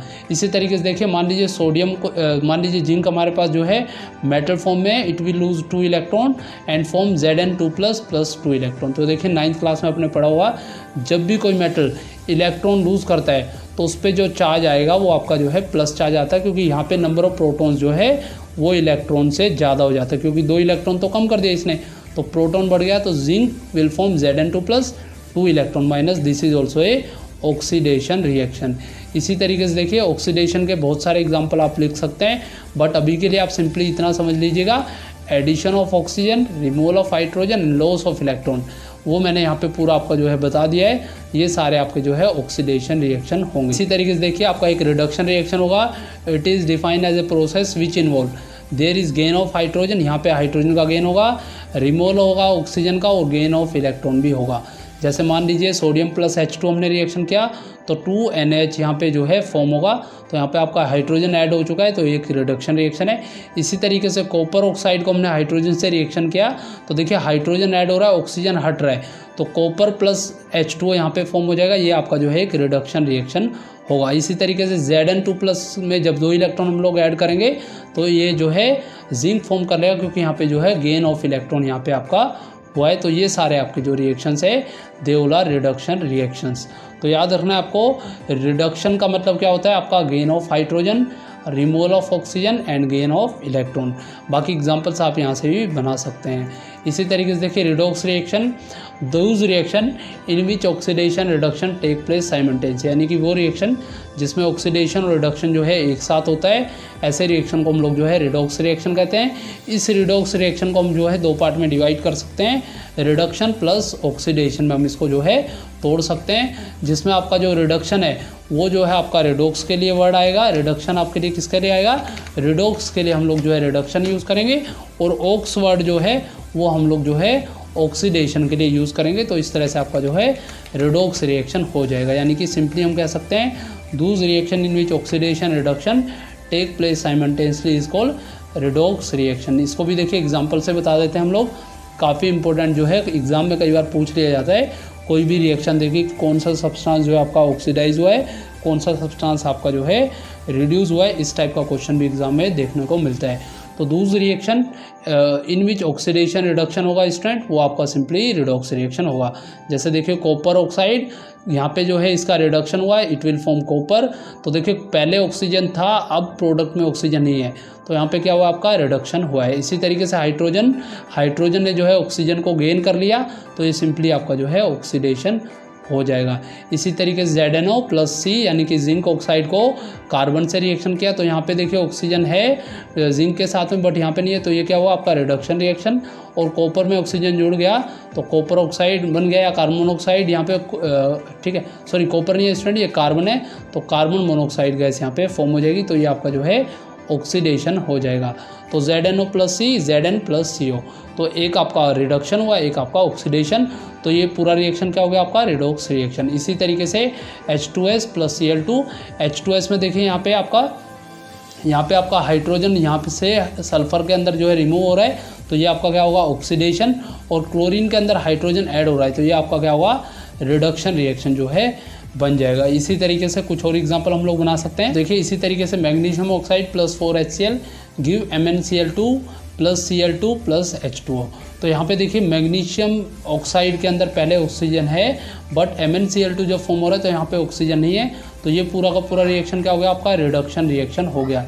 इसी तरीके से 4HCl में अभी यहाँ पे जो है क्लोरीन नहीं है, ठीक है, बट यहाँ पे जो है क्लोरीन में हमने जो है इसको ऐड कर लिया है, तो ये जो है आपका पूरा का पूरा जो है ऑक्सीडेशन रिएक्शन होगा, यानी कि this is the reduction reaction. इसको हम सिंपली कह सकते हैं यहाँ पे आपका रुकिएगा, मैं एक बार लिख के बता देता हूँ आपको ताकि आपको ज़्यादा से ज़्यादा समझ में आ जाए। तो MnCl2 में, ठीक है, MnCl2 जो आपका बन रहा है मैग्नीशियम ऑक्साइड से MnCl2 जो आपका फॉर्म हो रहा है, तो ये जो पूरा प्रोसेस हो रहा है यहाँ पे आपका जो है रिडक्शन होगा, यानी कि this is reduction part of the reaction. ये आपका जो है रिडक्शन पार्ट हो गया रिएक्शन का। इसी तरीके से 4HCl प्लस MnCl2 में 4HCl से Cl2 जब फॉर्म हो रहा है तो यहाँ पे देखिए आपका जो पूरा है ऑक्सीडेशन होगा, OXIDATION, यहाँ पे जो है ऑक्सीडेशन आपका हो जाएगा। तो इस तरह से जो है ये रिएक्शन भी आपका जो है एक रिडॉक्स रिएक्शन होगा। देखिए हमने काफ़ी इंपॉर्टेंट डिटेल में जो है आपको पूरा का पूरा oxidation, reduction as well as redox reaction आपको जो है पढ़ा दिया। एग्जाम में से इसमें क्वेश्चन आने की जो प्रोबेबिलिटी है वो ज़्यादा होती है। इसी तरीके से देखिए कुछ और क्वेश्चन भी पूछे जाते हैं जनरली जो है ये बोर्ड एग्जाम्स में एज वेल एज स्कूल के जो एग्ज़ाम्स होते हैं उसमें इस टाइप का क्वेश्चन जो है ज़रूर पूछा जाता है, oxidising agent and reducing agent. तो सबसे पहले बात करेंगे ऑक्सीडाइजिंग एजेंट की। तो a substance which help in the oxidation of another substance is called oxidising agent, यानी कि वो सब्सटेंस जो किसी दूसरे सब्सटेंस को ऑक्सीडेशन करने में हेल्प करेंगे उनको हम सिंपली ऑक्सीडाइजिंग एजेंट कहेंगे, यानी कि दे प्रोवाइड ऑक्सीजन। वही लिखा है यहाँ पे मैंने, इट गिव ऑक्सीजन और रिमूव हाइड्रोजन। देखिए जब वो ऑक्सीजन दे रहा है तो रिमूव क्या करेगा, आपका हाइड्रोजन रिमूव करेगा, यानी कि वो जो है इलेक्ट्रॉन को अपनी तरफ खींच लेगा। तो जैसे देखें यहाँ पे एग्जांपल दिया, copper oxide, magnesium oxide, Fe2O3, they all are oxidising agent. तो सिंपली आपको याद रखना है वो सब्सटेंस जो ऑक्सीडेशन ऑफ अनदर सब्सटेंस में हेल्प करे, यानी कि वो ऑक्सीजन दे, हाइड्रोजन को रिमूव कर ले, उनको हम जो है ऑक्सीडाइजिंग एजेंट कहेंगे। इसी तरीके से reducing agent, A substance which help in reduction of another substance is called reducing agent, यानी कि वो सब्सटेंस जो किसी दूसरे सब्सटेंस को रिडक्शन करने दे उनको हम रिड्यूसिंग एजेंट कहेंगे। जब ये रिडक्शन करने में हेल्प करेगा तो ये क्या देगा आपको, ये जो है ऑक्सीजन को रिमूव कराएगा बट आपको हाइड्रोजन या इलेक्ट्रॉन लूज़ करने में हेल्प करेगा। तो इस तरह के सब्सटेंस को हम रिड्यूसिंग एजेंट कहेंगे, यानी कि रिड्यूसिंग एजेंट वो होंगे जो आपका ऑक्सीजन को रिमूव करे बट इनटेक ऑफ हाइड्रोजन वहाँ पे कर ले, या इलेक्ट्रॉन को अपनी तरफ जो है लूज़ कर दे इलेक्ट्रॉन को। तो जैसे एग्जांपल में देखिए एल्यूमिनियम प्लस हाइड्रोजन और HCl वगैरह जो है they all are example of reduction reaction. तो यहाँ पे भी देखिए मैंने कुछ क्वेश्चंस आपके लिए फ्रेम किए हैं जो कि आपको कुछ हद तक ऑक्सीडेशन रिडक्शन को समझने में हेल्प करेंगे। अगर मैं इसके लिए थर्ड लेक्चर अगर मैं लेके आऊँगा जिसमें आपको जो है मल्टीपल चॉइस क्वेश्चन वगैरह कराऊँगा, तो वहाँ पे जो है मैं ज़रूर एक बार ऑक्सीडाइजिंग और रिड्यूसिंग एजेंट के क्वेश्चन ज़रूर इंक्लूड करूँगा। तो देखिए जैसे H2S plus SO2 it will form 3 sulphate plus 2 molecules of water, यहाँ पे वो फॉर्म करेगा। तो यहाँ पे हमें जो ऑक्सीडाइजिंग और रिड्यूसिंग एजेंट फाइंड करना है। तो सबसे पहले आपको याद रखना है एजेंट का काम क्या होता है, जो किसी भी वर्क को कंप्लीट करने में हेल्प करे। जैसे कोई भी ऑक्सीडाइजिंग एजेंट है तो वो ऑक्सीजन देगा, अगर कोई भी रिड्यूसिंग एजेंट है तो जो है आपको हाइड्रोजन प्रोवाइड करेगा। तो और ये दोनों किस में होंगे, रिएक्टेंट के अंदर आपका इन्वॉल्व रहेंगे। जैसे यहाँ पे देखिए H2S है और H2S से जो है सल्फर फॉर्म हो रहा है, बट यहाँ पे जो है हाइड्रोजन आपका जो है हट गया है। अब हाइड्रोजन अगर कहीं पे रिमूव हुआ है तो हम लोग सिंपली उसको कह सकते हैं ऑक्सीडाइजिंग एजेंट, यानी कि आपके लिए जो है यहाँ पे ऑक्सीजन देने वाला जो सब्सटेंस होगा वो और आपको हाइड्रोजन देने वाला सब्सटेंस आपको ढूंढना है। तो यहाँ पे देखिए H2S के अंदर आपका जो है हाइड्रोजन इस समय जो है नहीं है, तो ये कैसा होगा आपका रिड्यूसिंग एजेंट यहाँ पे होगा, यानी कि ये क्या दे रहा है आपको, हाइड्रोजन प्रोवाइड कर रहा है। तो ये जो है रिड्यूसिंग एजेंट होगा H2S, और जो ऑक्सीजन जो प्रोवाइड कर रहा है वो कौन है यहाँ पे, SO2। तो ये आपका क्या होगा, आपका ऑक्सीडाइजिंग एजेंट होगा। इसी तरीके से H2S से जो है आपका S बन रहा है, तो यहाँ पे जो है ये आपका ऑक्सीडेशन रिडक्शन है, और SO2 से फिर से S बन रहा है, तो यही आपका जो है रिडक्शन रिएक्शन भी होगा आपका। इसी तरीके से देखिए Fe2O3 plus aluminium Fe plus Al2O3, तो Fe2O3 से Fe बन रहा है, तो ये आपका जो है रिडक्शन हो रहा है, और एल्यूमिनियम से आपका जो है Al2O3 यानी कि ये आपका ऑक्सीडेशन हो रहा है। तो यहाँ पे हम सिंपली कह सकते हो ऑक्सीडाइजिंग एजेंट जो है वो Fe2O3 वाला जो सब्सटेंस है वो आपका ऑक्सीडाइजिंग एजेंट है, और रिड्यूसिंग एजेंट आपका जो है एल्यूमिनियम है। तो इस तरह से हम पूरा जो कोर कंसेप्ट है वो ऑक्सीडेशन और रिडक्शन का थोड़ा सा यहाँ पे ज़रूर समझ पाए हैं स्टूडेंट्स। चलिए तो मूव करेंगे नेक्स्ट टॉपिक की तरफ, जिसमें हम लोग जो है एक्सोथर्मिक और एंडोथर्मिक रिएक्शन के बारे में पढ़ेंगे। तो देखिए एक्सोथर्मिक और एंडोथर्मिक रिएक्शन का काफ़ी डिटेल में जो है पूरा मैं आपको बताऊंगा। काफ़ी इंपॉर्टेंट ये रहेगा। तो एक्सोथर्मिक रिएक्शन क्या होते हैं? The reaction in which heat energy is release along with formation of product is called एक्सो में मतलब एक्सेस हीट वहाँ से बाहर निकल रही है, तो वो रिएक्शन जिसमें हीट एनर्जी रिलीज होती है और प्रोडक्ट का फॉर्मेशन होता है, एक्सोथर्मिक रिएक्शन है। जबकि दूसरी तरफ एंडोथर्मिक रिएक्शन, वो रिएक्शन जिसमें एक्स्ट्रा हीट एनर्जी एब्जॉर्ब हो रही है और प्रोडक्ट फॉर्म हो रहा है, वो आपका जो है एंडोथर्मिक रिएक्शन है। जैसे हम बात करें एक्सोथर्मिक रिएक्शन में, तो burning of natural gas methane CH4 + 2O2 CO2 + water plus heat यहाँ पे फॉर्म हो रही है, तो ये रिएक्शन जिसमें हीट एनर्जी रिलीज हो रही है वो सब क्या है? आपके एक्सोथर्मिक है। इसी तरीके से magnesium plus oxygen, magnesium oxide plus heat, ये भी आपका एक्सोथर्मिक रिएक्शन है। रेस्पिरेशन भी एक एक्सोथर्मिक रिएक्शन है, क्योंकि इसमें ग्लूकोज का ब्रेकडाउन होता है और कुछ क्वांटिटी में जो है हीट भी रिलीज होती है। तो ग्लूकोज के लिए C6H12O6 + CO2, तो यहाँ सॉरी ऑक्सीजन से रिएक्शन करेंगे तो 6CO2 + 6 वाटर यहाँ पे फॉर्म होगा और एनर्जी जो है आपकी यहाँ पे फॉर्म होगी, यानी कि एनर्जी भी हमें जो है यहाँ पे मिलेगी। हम लोग ऑलरेडी जो है अब रेस्पिरेशन वगैरह जो है कंप्लीट लाइफ प्रोसेस चैप्टर में पढ़ चुके हैं, तो वीडियो का एक्सेस करने के लिए प्लेलिस्ट में जाके उसको आप देख सकते हैं स्टूडेंट्स। तो रेस्पिरेशन भी एक्सोथर्मिक रिएक्शन होगा, क्योंकि ग्लूकोज ब्रेक डाउन हो रहा है और एनर्जी हमें उससे मिल रही है। इसी तरीके से देखिए सिल्वर क्लोराइड का हमने रिएक्शन किया था, AgCl सनलाइट की वजह से ब्रेक होगा तो Ag + Cl2 यहाँ पे फॉर्म होगा। सिल्वर ब्रोमाइड ब्रेक होगा सनलाइट की वजह में, तो सिल्वर + ब्रोमीन फॉर्म होगा। फेरस सल्फेट ब्रेक डाउन होगा तो ferrous oxide, sulphur dioxide, sulphur trioxide form होगा, तो they all are endothermic reaction. और decomposition of vegetable matter compost के अंदर भी आपका एक एक्सोथर्मिक रिएक्शन है।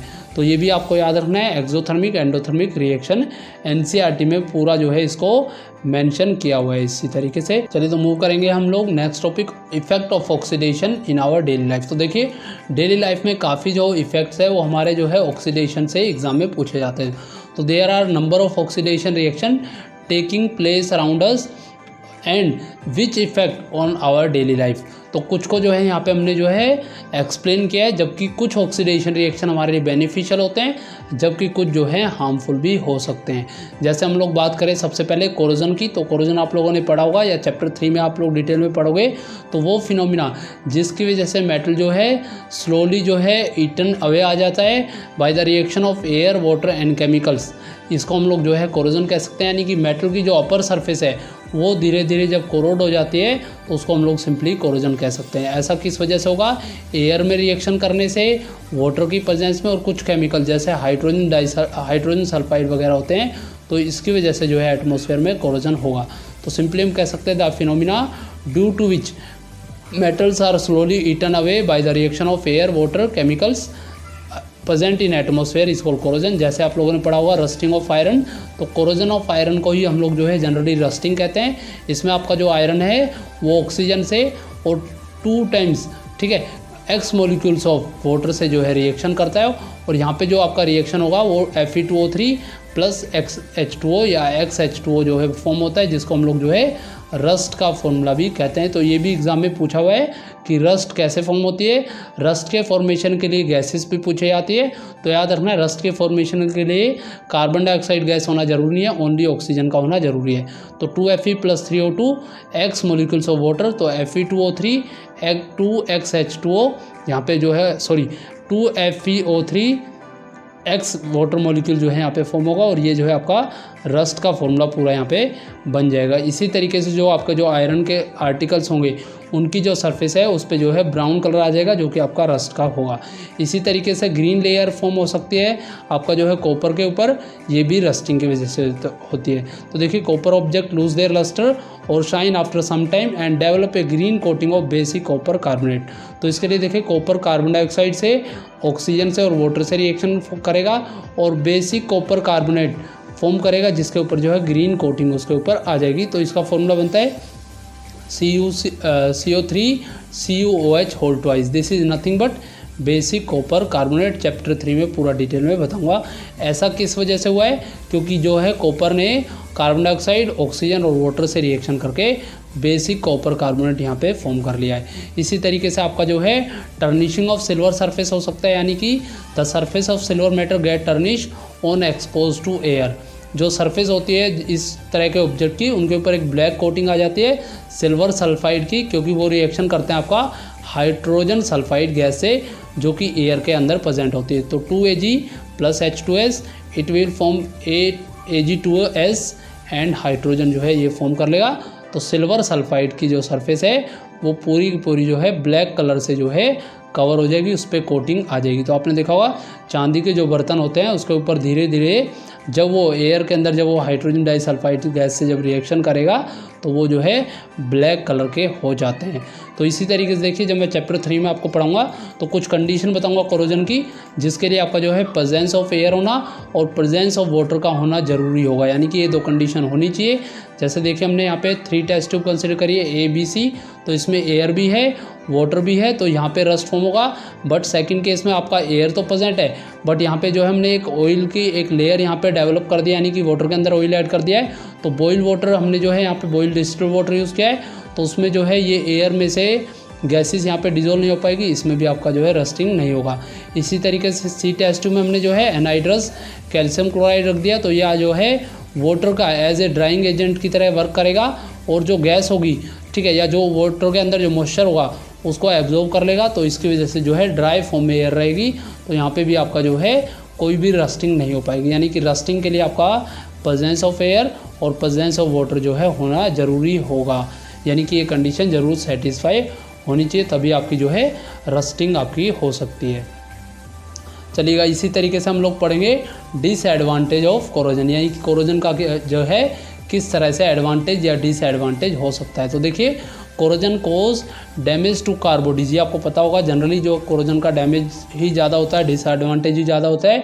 जैसे car bodies, bridges, iron railings, ships वगैरह को जो है पूरा ये मेटल की जो सरफेस है वो कोरोड हो जाती है, और हर साल हमें जो है लाखों करोड़ों रुपए जो है हमें इस पे जो है स्पेंड करना पड़ता है आयरन और स्टील का जो स्ट्रक्चर्स है उसको रिपेयर करने में या उसको रिप्लेस करने में। तो इस तरह से जो है काफ़ी डिसएडवांटेज जो है कोरोजन की हो सकती है। बट कुछ एक्सेप्शंस भी है यहाँ पे स्टूडेंट, जिसमें मैं आपको बताऊंगा कि एडवांटेज ऑफ कोरोजन जो है आपका हो सकता है, ये सिर्फ और सिर्फ आपका जो है एल्यूमिनियम के केस में होगा, जिसमें एल्यूमिनियम जब ऑक्सीजन से रिएक्शन करेगा तो उसके ऊपर जो है एल्यूमिनियम ऑक्साइड की एक लेयर डेवलप होगी जो कि ऑटो प्रोटेक्शन मैकेनिज्म का काम करेगी, और जो एल्यूमिनियम की जो लेयर है उसको फर्दर ऑक्सीडेशन होने से बचाएगी। तो वहाँ पे जो है आपका ऑक्सीडेशन नहीं हो पाएगा, तो इस तरह से आपका जो एल्यूमिनियम है उस पर जो है कोरोजन नहीं हो पाएगा। इसलिए आपने देखा होगा जो एरोप्लेन्स वगैरह होते हैं उनकी जो बॉडी होती है वो पूरी की पूरी जो है एल्यूमिनियम वगैरह से बनाई जाती है। उसका 2-3 रीज़न होता है। फर्स्ट तो एल्यूमिनियम जो है वो एक हल्का मेटल होता है, हल्की धातु होती है। दूसरा एल्यूमिनियम के अंदर जब ऑक्सीजन की लेयर को हम लोग ऐड करते हैं तो वो एल्यूमिनियम ऑक्साइड फॉर्म करती है जो कि आपका फर्दर ऑक्सीडेशन नहीं होने देगी। तो इस तरह से आपका जो है आपका एडवांटेज ऑफ कोरोजन हम लोग एल्यूमिनियम से रिसीव कर सकते हैं। इसी तरीके से देखिए अब हमारा जो ये जो टॉपिक है वो लगभग फिनिश हो गया। हम लोग जो है लास्ट टॉपिक एनसीईआरटी का पढ़ लेते हैं, जिसमें हम आपको जो है रेनसिडिटी के बारे में बताया जाएगा। तो देखिए रेनसिडिटी क्या है? It is a process of slow oxidation of oil and fat which are volatile in nature present in the food particle resulting in the production of foul odor and taste in them। यानी कि वो process जिससे किसी भी oil से बने हुए या फैट से बने हुए फूड का जो है धीरे धीरे ऑक्सीडेशन होता है। और क्यों होता है ऑक्सीडेशन? क्योंकि उसके अंदर कुछ वोलेटाइल नेचर के सब्सटेंस प्रेजेंट होते हैं। जो वोलेटाइल होने का जो आपका फूड मटेरियल है उसमें से आपका जो है ठीक है फाउल ऑर्डर यानी कि थोड़ी सी बदबूदार वो बन जाती है और उसका टेस्ट भी चेंज हो जाता है। तो उसको हम सिंपली जो है रेंसिडिटी कह सकते हैं। तो सिंपली हम कह सकते हैं it is a process of slow oxidation of fat and oil जो कि वोलेटाइल नेचर में उसमें फूड आर्टिकल मेड होता है तो उसमें फाउल स्मेल और ऑर्डर आता है। तो दैट इज कॉल्ड रेंसिडिटी। जैसे यहाँ पे देखिए डायग्राम के थ्रू हमने बताया ठीक है। तो ये सारा का सारा जो प्रोसेस है वो रेंसिडिटी के लिए होगा। तो एग्जाम में देखिए रेंसिडिटी का जो टॉपिक है ये काफ़ी बार जो है पूछा हुआ, आप इसको अच्छे तरीके से कर पाएंगे। इसी तरीके से देखिए कुछ मेथड्स हम लोग अब पढ़ेंगे जिससे हम रेंसिडिटी को ठीक है जो है रोक सकते हैं। तो फर्स्ट इसमें होगा packing of food material in air tight container. अगर हम किसी मटेरियल को जो है एयर टाइट कंटेनर में पैक करेंगे तो उसको हम रेंसिडिटी से बचा पाएंगे। इसी तरीके से रेफ्रिजरेशन ऑफ फूड जो हमने पकाया उसको लो टेम्परेचर पे हम रखेंगे तो भी रेंसिडिटी से बचा सकते हैं। इसी तरीके से पैकिंग ऑफ फूड आइटम्स जैसे पोटैटो चिप्स हुआ या पोटैटो वेफर्स हुआ, चिप्स हुआ, नमकीन वगैरह हुआ, उसमें जो है नाइट्रोजन गैस भी जो है भरी जाती है क्योंकि ये भी आपकी जो है एक इनर्ट गैस होती है जो कि फूड के अंदर ऑक्सीजन को ऐड नहीं होने देगी और इस तरह से आपका जो फूड आर्टिकल्स है वो ज़्यादा समय तक बिना ऑक्सीडेशन किए हुए या बिना रेंसिड किए हुए ज़्यादा समय तक चलेगा। तो नाइट्रोजन गैस फिल करने का यही एक रीज़न है, ठीक है, चिप्स वगैरह के अंदर, नमकीन वगैरह के अंदर, ताकि उसमें जो है फर्दर ऑक्सीडेशन ना हो और वो जो है ज़्यादा समय तक चल सके। इसी तरीके से हम लोग जो है अवॉइड कर सकते हैं किसी फूड मटेरियल को कुक करते समय जो है डायरेक्ट सनलाइट में हम उसको जो है अवॉइड करने से भी जो है रेंसिडिटी से बचा सकते हैं। तो avoiding the food material and cook food keeping in direct sunlight भी जो है हमें उसको रखना चाहिए ताकि उसमें जो है ऑक्सीडेशन ना हो। इसी तरीके से कुछ एंटीऑक्सीडेंट्स भी हम ऐड कर सकते हैं, जैसे BHA एंड BHT। तो BHA stand for butylated hydroxy anisole, BHT stand for butylated hydroxy toluene. तो इसको भी हम लोग ऐड कर सकते हैं। ये एंटीऑक्सीडेंट्स है, वहाँ पे जो है ऑक्सीजन को ऐड नहीं होने देंगे, ठीक है, और उससे जो है आपकी रेंसिडिटी से कुछ हद तक हम लोग जो है या काफ़ी ज़्यादा क्वांटिटी में उससे हम बचा सकते हैं। इसी तरीके से कई बार आप लोगों ने देखा होगा जो अचार वगैरह हम बनाते हैं तो उसमें एज ए ऑक्सीडेंट्स हम लोग बहुत सारे मटेरियल जो है फलों वगैरह से भी ऐड कर सकते हैं, तो वो भी एक तरीके से एंटीऑक्सीडेंट्स का ही काम करते हैं स्टूडेंट्स। तो देखिए लगभग आपका ये चैप्टर मैंने यहाँ पे फिनिश कर दिया। क्लास हम लोग स्टार्ट करते हैं विद वेरी शॉर्ट क्वेश्चन, यानी कि 1 मार्क्स में जो क्वेश्चन पूछे जाते हैं उससे। तो आपका फर्स्ट क्वेश्चन है the shiny finish off wall after the white wash is because of. देखिए जब हम लोग वाइट वॉशिंग कर देते हैं तो दीवारों के ऊपर जो है एक शाइनिंग आ जाती है। इसका शाइनिंग आने का जो रीज़न है because of formation of calcium oxide form हो जाता है, या कैल्शियम हाइड्रोक्साइड फॉर्म होता है, या कैल्शियम कार्बोनेट फॉर्म होता है, या कैल्शियम फॉस्फेट फॉर्म होता है। तो देखिए अगर आपने लेक्चर्स अटेंड किए होंगे तो मैंने आपको बताया था जब वॉल के ऊपर जब हम लोग जो है वाइट पेंट करते हैं तो वहाँ पे जो है कार्बन डाइऑक्साइड से रिएक्शन करने के बाद कैल्शियम हाइड्रोक्साइड जो है वो कैल्शियम कार्बोनेट फॉर्म कर लेता है। तो इस क्वेश्चन का जो आपका आंसर होगा वो ऑप्शन नंबर 3 कैल्शियम कार्बोनेट जो है आपका आंसर होगा। इसी तरीके से the electrolysis of water is the decomposition reaction, the mole ratio of the hydrogen is to oxygen gas liberated during electrolysis of water. तो देखिए इलेक्ट्रोलाइसिस मैंने बताया था जब हम लोग इलेक्ट्रोलाइज करते हैं वाटर का तो हाइड्रोजन और ऑक्सीजन का एक रेशियो बनता है, जो कि हमेशा हाइड्रोजन की जो क्वांटिटी होती है वो हमेशा ज़्यादा होती है, ऑक्सीजन की क्वांटिटी हमेशा कम होती है। तो वो रेशियो कितनी होती है 2:1। तो इस क्वेश्चन का आपका जो है answer number B is the correct answer, यानी कि हमें जो है इसका बी आंसर लगाना चाहिए। इसी तरीके से देखिए which of the following statements about the given reaction जो है करेक्ट है। तो यहाँ पे देखिए आपको थर्ड क्वेश्चन में रिएक्शन गिवन है 3Fe + 4H2O give Fe2O3 + 4 hydrogen.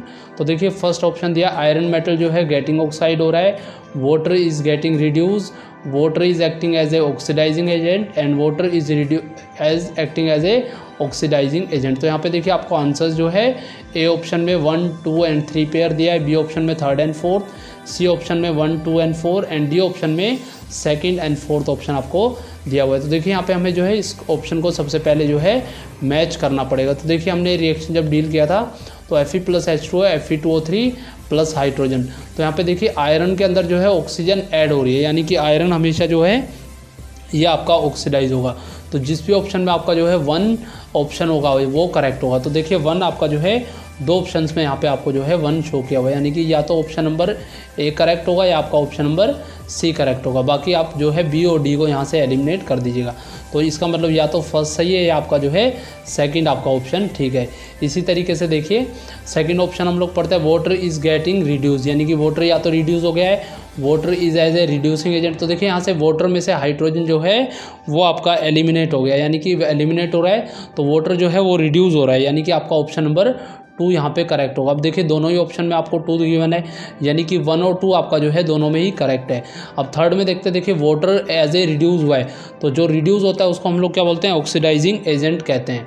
तो यहाँ पे आपका जो ऑप्शन नंबर होगा ऑप्शन नंबर सी, यानी कि थर्ड जो ऑप्शन है वो आपका जो है यहाँ पे आंसर होगा। यानी कि इस केस में iron metal is getting oxide, water is get reduce और water is acting as a oxidising agent, ये आपका जो है करेक्ट आंसर होगा। तो ऑप्शन नंबर 3 आप जो है इसमें अप्लाई कीजिएगा। इसी तरीके से चलिए स्टूडेंट तो क्वेश्चन नंबर 4 डिस्कस करते हैं। In order to prevent spoilage of potato chips they are pack in plastic bag containing the gas, यानी कि आपको जो है उस गैस का नाम बताना है जो पोटैटो चिप्स को जो है स्पॉइलेज से बचाता है। तो यहाँ पे देखिए आपका जो है बहुत ईजी क्वेश्चन है, यहाँ पे आपका ऑप्शन नंबर सी यानी कि नाइट्रोजन जो है ये आंसर आपका होगा। तो हम लोगों ने ऑलरेडी डिटेल में पढ़ाया था आपको। रेंसिडिटी से बचाने के लिए हम लोग जो है नाइट्रोजन गैस का यूज़ करते हैं, यानी कि फोर्थ का भी आपका ऑप्शन नंबर सी आंसर होगा। इसी तरीके से देखिए the process of respiration, respiration क्या है, an oxidizing reaction in which endothermic reaction है, या एक रिडक्शन रिएक्शन है जो कि एक्सोथर्मिक रिएक्शन है, कम्बिनेशन रिएक्शन है एंडोथर्मिक है, या एक ऑक्सीडेशन रिएक्शन है जो कि एक्सोथर्मिक है। तो देखिए आप लोगों को पता होना चाहिए जो रेस्पिरेशन होता है वो आपका जो है एक एक्सोथर्मिक रिएक्शन होता है। तो एक्सोथर्मिक रिएक्शन मतलब उसमें से हीट एनर्जी जो है बाहर निकलती है। तो आपका या तो ऑप्शन नंबर डी करेक्ट होगा एक्सोथर्मिक के लिए, या ऑप्शन नंबर बी करेक्ट होगा। बट हम लोगों को पता है रेस्पिरेशन जो है एक ऑक्सीडेशन रिएक्शन होता है जिसमें फूड जो है डाइजेस्ट बॉडी के अंदर जो है किया जाता है, उसको ब्रेक डाउन किया जाता है और उसमें से एनर्जी जो है रिलीज़ की जाती है। तो यहाँ पे आपका जो है करेक्ट ऑप्शन जो होगा वो फिफ्थ का आपका जो है डी करेक्ट ऑप्शन होगा, जिसमें एक ऑक्सीडेशन रिएक्शन होता है जो कि आपका एक एक्सोथर्मिक रिएक्शन है। इसी तरीके से देखिए कुछ और न्यूमेरिकल्स के बारे में हम लोग जो है डिस्कस करते हैं। जैसे यहाँ पे देखिए कुछ और क्वेश्चन मैंने यहाँ पे आपके लिए रखे हैं।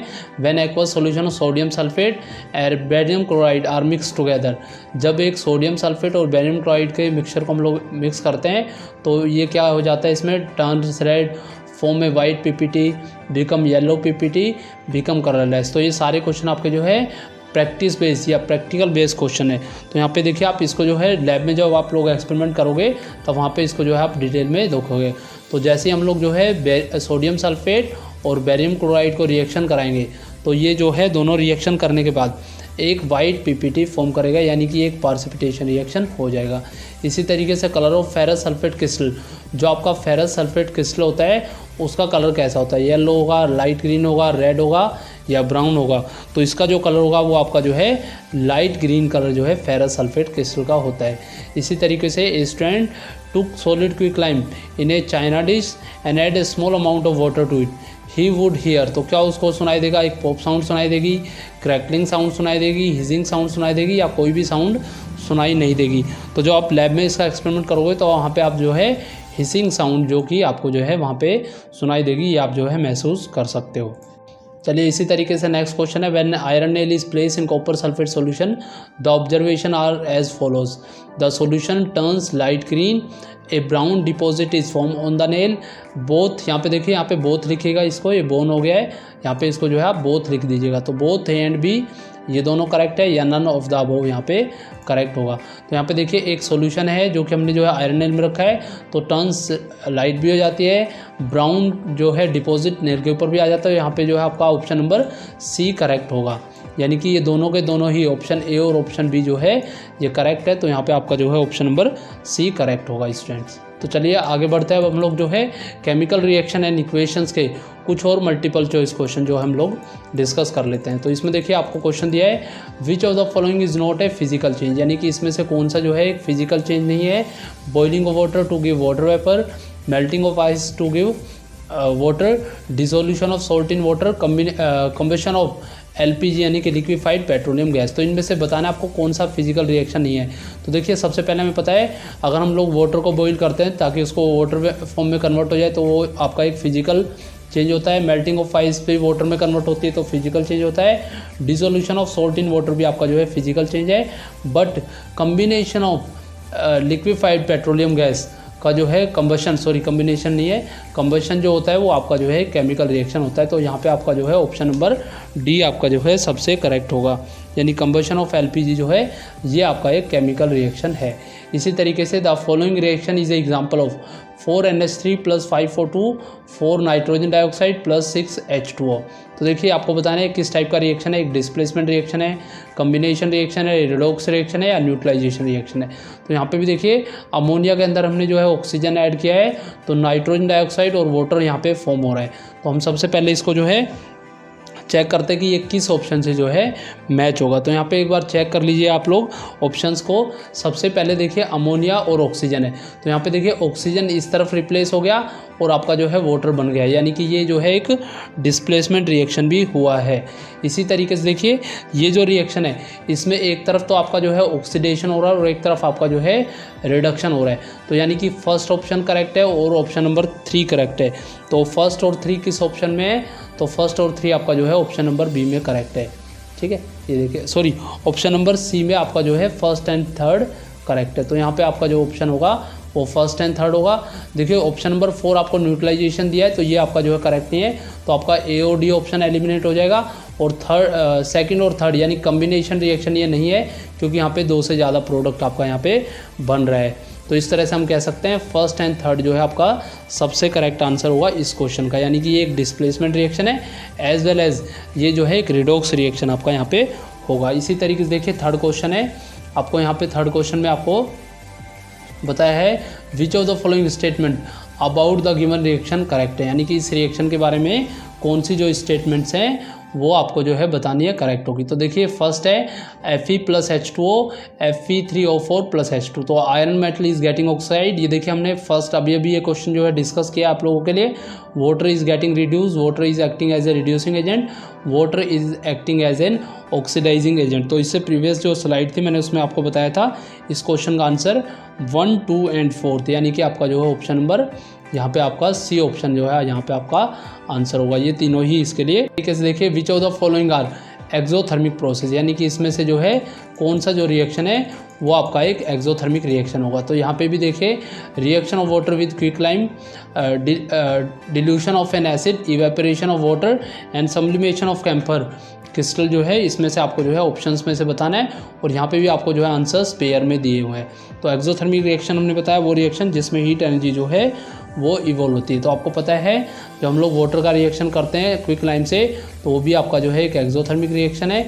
इसी तरीके से एसिड के अंदर जब हम लोग डिल्यूट करते हैं तो वो भी एक एक्सोथर्मिक रिएक्शन होता है। तो इस तरह से जो फोर्थ क्वेश्चन है उसका आपका आंसर जो है 1 और 2 आपका आंसर होना चाहिए, यानी कि फोर्थ का आपका जो आंसर है वो ए करेक्ट आंसर होगा। इवेपोरेशन ऑफ वाटर से कूलिंग होती है, सब्लिमेशन ऑफ कैम्फर क्रिस्टल में आपका जो है ऐसा कोई भी प्रोसेस नहीं है, वो एक्सोथर्मिक रिएक्शन नहीं है। तो आपका ऑप्शन नंबर ए सबसे करेक्ट होगा। इसी तरीके से देखिए आपको नेक्स्ट क्वेश्चन गिवन है फिफ्थ क्वेश्चन। यहाँ पे देखिए थोड़ा सा क्वेश्चन जो है काफ़ी लेंथी फॉर्म में आपको गिवन है, बट हमको जो है इस टाइप के क्वेश्चन को देख के जो है डरना नहीं है स्टूडेंट्स, तो काफ़ी आसानी से हम इसको बना सकते हैं। यहाँ पे देखिए आपको क्वेश्चन में क्या गिवन है, क्वेश्चन गिवन आपको 3 beaker label as ABC containing 25 ml of water were taken a small amount of NaOH, anhydrous copper sulfate, NaCl were taken in the beakers ABC. It is observed that there was increase in the temperature of the solution contained in the beaker A and B, whereas in C temperature of the solution जो है वो fall हो रहा है। तो इसमें से कौन सी जो स्टेटमेंट है वो करेक्ट है। तो देखिए ए और बी में जो है एक एक्सोथर्मिक रिएक्शन है, यानी कि एक्सोथर्मिक प्रोसेस यहाँ पे हुआ है, या ए और बी एक एंडोथर्मिक प्रोसेस हुआ है, बीकर सी में एक्सोथर्मिक प्रोसेस हुआ है, या बीकर सी में जो है एंडोथर्मिक प्रोसेस हुआ है। तो आपको जो है पेयर्स में यहाँ पे आपको आंसर करना है। तो देखिए हमने बताया था कोई भी रिएक्शन जिसमें से हीट एनर्जी जो है बाहर की तरफ निकलेगी वो एक्सोथर्मिक, और जिसमें हीट एनर्जी जो है एब्जॉर्ब होगी वो क्या होगा आपका एंडोथर्मिक होगा। तो देखिए यहाँ पे ऑप्शन नंबर 5 का जो फर्स्ट ऑप्शन आपको दिया है, अगर हम बीकर के अंदर अगर हम देखें तो ए और बी के अंदर जो है हीट एनर्जी जो है एब्जॉर्ब हुई है, यानी हीट एनर्जी जो है वो इवॉल्व हुई है। तो ए और बी में टेम्परेचर आपका बढ़ गया है, तो आपका जो है फर्स्ट आंसर यहाँ पे करेक्ट होगा। इसी तरीके से बीकर सी के अंदर जो है आपका हीट एनर्जी जो है ये आपकी जो है एब्जॉर्ब हुई है, यानी कि वहाँ पे टेम्परेचर आपका रिड्यूस हुआ है। तो ये एक एंडोथर्मिक रिएक्शन होगा, यानी कि फर्स्ट एंड 4 आपका जो है आंसर होगा। तो फर्स्ट एंड 4 आपका किस ऑप्शन में दिया है, ऑप्शन नंबर सी यही आपका जो है करेक्ट आंसर हो जाएगा। तो इस तरह से आपको यहाँ पे भी आंसर्स को मैच करते हुए यहाँ पे आपको सोल्व करना है स्टूडेंट। देखिए जितने क्वेश्चन मैं आपको करा रहा हूँ ये लगभग आपको जो है NCERT एग्जाम्पलर के जो क्वेश्चंस है वो मैं जो है आपको डिस्कस कर रहा हूँ अभी। नेक्स्ट क्वेश्चन पढ़ेंगे, a dilute ferrous sulphate solution gradually added to the beaker, यानी कि हमने जो है डिल्यूट फेरस सल्फेट सॉल्यूशन लिया है उसको ग्रेजुअली बीकर में ऐड किया है, containing acidified permanganate solution. The light purple colour of the solution fade हो रहा है, फाइनली डिसअपियर हो रहा है। तो इसमें से कौन सी करेक्ट एक्सप्लेनेशन होगी। तो KMnO4 is oxidizing agent, it oxidize FeSO4। इसी तरीके से FeSO4 act as oxidizing agent, it oxidize KMnO4। Colour disappear due to dissolution, no reaction involve, या KMnO4 अनस्टेबल होता है, डिकम्पोज होता है in the presence of ferrous sulphate, तो ये जो है कलरलेस आपका होगा। तो देखिए जो 6 क्वेश्चन है आपको पता होगा जो पर्पल कलर होता है KMnO4 का वो जब डिसअपियर होगा तो वहाँ पे जो है केमिकल रिएक्शन होगा, और वो केमिकल रिएक्शन में जो है यूटिलाइज हो जाएगा। तो ये आपका जो है जब आप 11th क्लास में पढ़ोगे तो आप लोग टाइट्रेशन वगैरह पढ़ोगे, उसमें आपको जो है KMnO4 सॉल्यूशन से जब हम लोग टाइट्रेशन करेंगे तो वहाँ पे इसको पढ़ाएंगे। तो हमको पता होना चाहिए KMnO4 एक ऑक्सीडाइजिंग एजेंट है और ये जो है FeSO4 को जो है ऑक्सीडाइज कर देता है। तो आपका आंसर नंबर 6 का जो है ए ऑप्शन आपका जो है सबसे करेक्ट होगा, यानी कि KMnO4 is a oxidising agent and it oxidize FeSO4 और ये जो है एक टाइट्रेशन रिएक्शन भी है। इसी तरीके 7th क्वेश्चन देखिए, which of the following is are double displacement reaction, यानी कि 2 बार डिस्प्लेसमेंट जो है किस किस रिएक्शन में आपका यहाँ पे हो रहा है। तो इसको जो हमें डिस्कस करना है। तो देखिए इसके लिए सबसे पहले PbCuCl2 plus copper Na2SO4 BaCl2 gives BaSO4 plus 2 NaCl, C plus O2 gives CO2, CH4 plus 2O2 CO2 plus water. तो यहाँ पे देखिए आपको ऑप्शन भी पेयर में गिवन है और जैसे देखिए first fourth only second first and second, इसी तरीके से first and fourth, third and fourth, ये सारे आपको ऑप्शन गिवन है। तो और हमें बताना जो है इसमें से कौन सा जो रिएक्शन है वो आपका जो है एक डबल डिस्प्लेसमेंट रिएक्शन होगा। तो देखिए हमने बताया था जो भी आपका डबल डिस्प्लेसमेंट रिएक्शन होता है उसमें जो डिस्प्लेसमेंट होता है वो एक साथ में एक्सचेंज ऑफ आयंस होते हैं। तो ऐसा कौन सा ऑप्शन है यहाँ पे Na2SO4 BaCl2 BaSO4 NaCl, यानी कि आपका ऑप्शन नंबर 7 का जो आंसर होगा वो ओनली सेकंड आपका जो है आंसर होना यहाँ पे चाहिए, यानी कि सेकंड ऑप्शन जो है यही आपका सबसे करेक्ट आंसर होगा। तो आप जो है इसको ओनली सेकंड पार्ट को आप जो है ज़रूर यहाँ पे जो है टिक कर लीजिएगा, ये आपका जो है आंसर हो जाएगा ओनली सेकंड पार्ट। इसी तरीके से 8 क्वेश्चन पढ़ेंगे हम लोग, जिसमें आपको गिवन है which of the following statement are true, यानी कि इसमें से जो है कौन सी स्टेटमेंट आपको ट्रू है। Exposure of silver chloride to sunlight for a long duration and it turns grey, तो ये टर्न ग्रे हो रहा है ड्यू टू फर्स्ट है formation of silver by decomposition of silver chloride, sublimation of silver chloride या decomposition of chlorine gas from silver chloride या oxidation of silver chloride. तो देखिए ये एक्टिविटी अगर आप लोगों ने की होगी तो आप बड़ी आसानी से इसमें बता सकते हो 8 में। तो 8 में देखिए फर्स्ट क्वेश्चन है formation of silver by decomposition of silver chloride, तो ये तो जो है करेक्ट स्टेटमेंट है, यानी कि जब सिल्वर ब्रेक डाउन होगा, ठीक है, किससे, सिल्वर क्लोराइड ब्रेक डाउन होगा बाय यूजिंग, ठीक है, सिल्वर उसमें जो है फॉर्म हो जाएगा। इसी तरीके से सब्लिमेशन यहाँ पे नहीं होता है, तो ये आपका जो है इनकरेक्ट आंसर होगा। Decomposition of chlorine gas from silver chloride, तो इसका भी कोई रोल नहीं है ग्रे कलर टर्न होने में, और ऑक्सीडेशन ऑफ सिल्वर क्लोराइड की यहाँ पे कोई भी रिक्वायरमेंट नहीं है। तो आपका जो है ऑप्शन नंबर 1 यानी कि 8 का जो है ए ऑप्शन ही आपका सबसे करेक्ट होगा, जिसमें आपको जो है जो सनलाइट की प्रेजेंस में जब हम लोग जो है सिल्वर क्लोराइड को रखेंगे तो ग्रे टर्न हो रहा है, क्योंकि वहाँ पे डिकम्पोजिशन हो रहा है सिल्वर का किससे, सिल्वर क्लोराइड से। तो ये आपका जो है करेक्ट आंसर होगा। क्वेश्चन नंबर 9 की तरफ बढ़ेंगे हम लोग। ए solid calcium oxide react विग्रेसली with water to form calcium hydroxide accompanied by liberation of it. This process is called slacking of lime. Calcium hydroxide dissolve in water to form its solution called lime water. Which among the following is are correct या true about slacking of lime and the solution form? तो आपको बताना है first it is a endothermic reaction है या एक exothermic reaction है। The pH of resulting solution will be more than 7 होगा या pH ऑफ रिजल्टिंग सॉल्यूशन जो है लेस देन 7 होगा।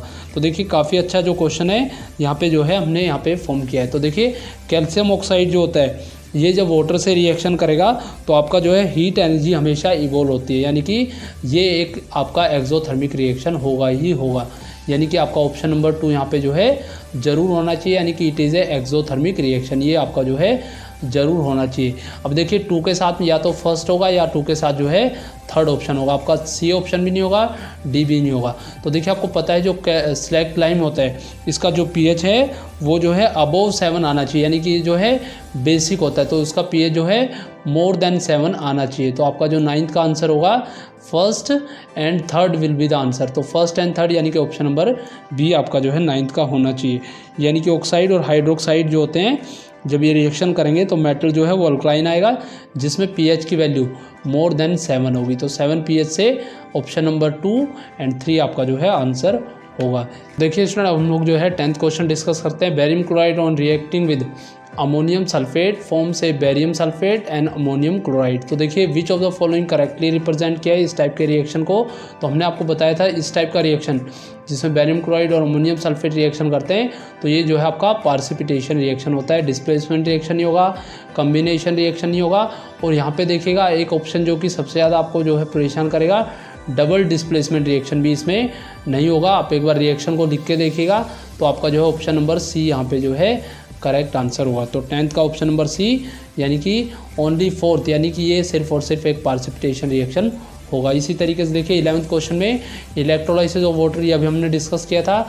The mole ratio of the hydrogen oxygen जो लिबरेट हो रही है वो कितनी होगी। तो 11th का भी आपका जो है आंसर नंबर बी होगा, जिसमें आपको जो है 2:1 जो है आपका आंसर हो जाएगा। इसी तरीके से which of the following are endothermic process है, यानी कि इसमें से कौन सा जो है आपका एक एंडोथर्मिक प्रोसेस होता है। तो देखिए डिसोल्यूशन ऑफ सल्फ्यूरिक एसिड या sublimation of ice, condensation of water vapour या इवेपोरेशन ऑफ वेपर। तो देखिए एंडोथर्मिक रिएक्शन में हीट एनर्जी जो है वो हमेशा एब्जॉर्ब हो जाएगी और एक्सोथर्मिक में बाहर निकलेगी। तो सिंपल जो है किस रिएक्शन में जो है आपकी हीट एनर्जी एब्जॉर्ब होगी। तो यहाँ पे देखिएगा आप इवेपोरेशन ऑफ वाटर आपका जो है आपका आंसर होना चाहिए, यानी कि 12th का आपका ऑप्शन नंबर 4 तो होना ही होना चाहिए। तो सबसे पहले हमें पता है इवेपोरेशन ऑफ वाटर जो होता है इससे हमें जो है कूलिंग इफेक्ट हमको मिलता है और यहाँ पे जो है एंडोथर्मिक प्रोसेस है।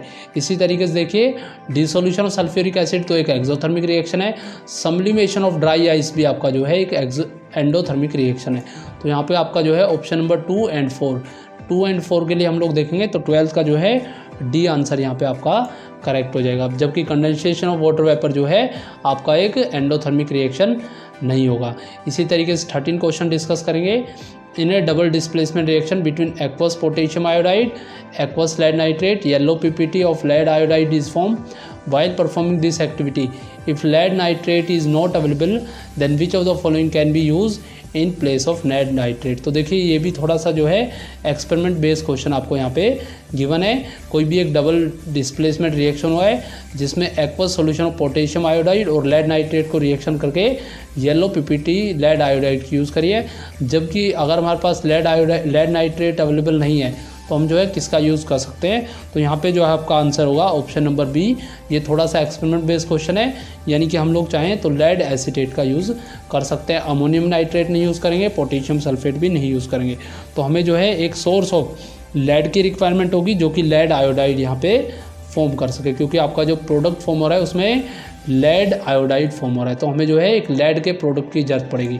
अब लेड में हम लेड सल्फेट ले सकते हैं या लेड एसीटेट ले रहे हैं। अब लेड सल्फेट आपको पता होना चाहिए ये इनसोल्यूबल फॉर्म में यहाँ पे गिवन है, तो इसको हम लोग जो है नहीं यूज़ करेंगे।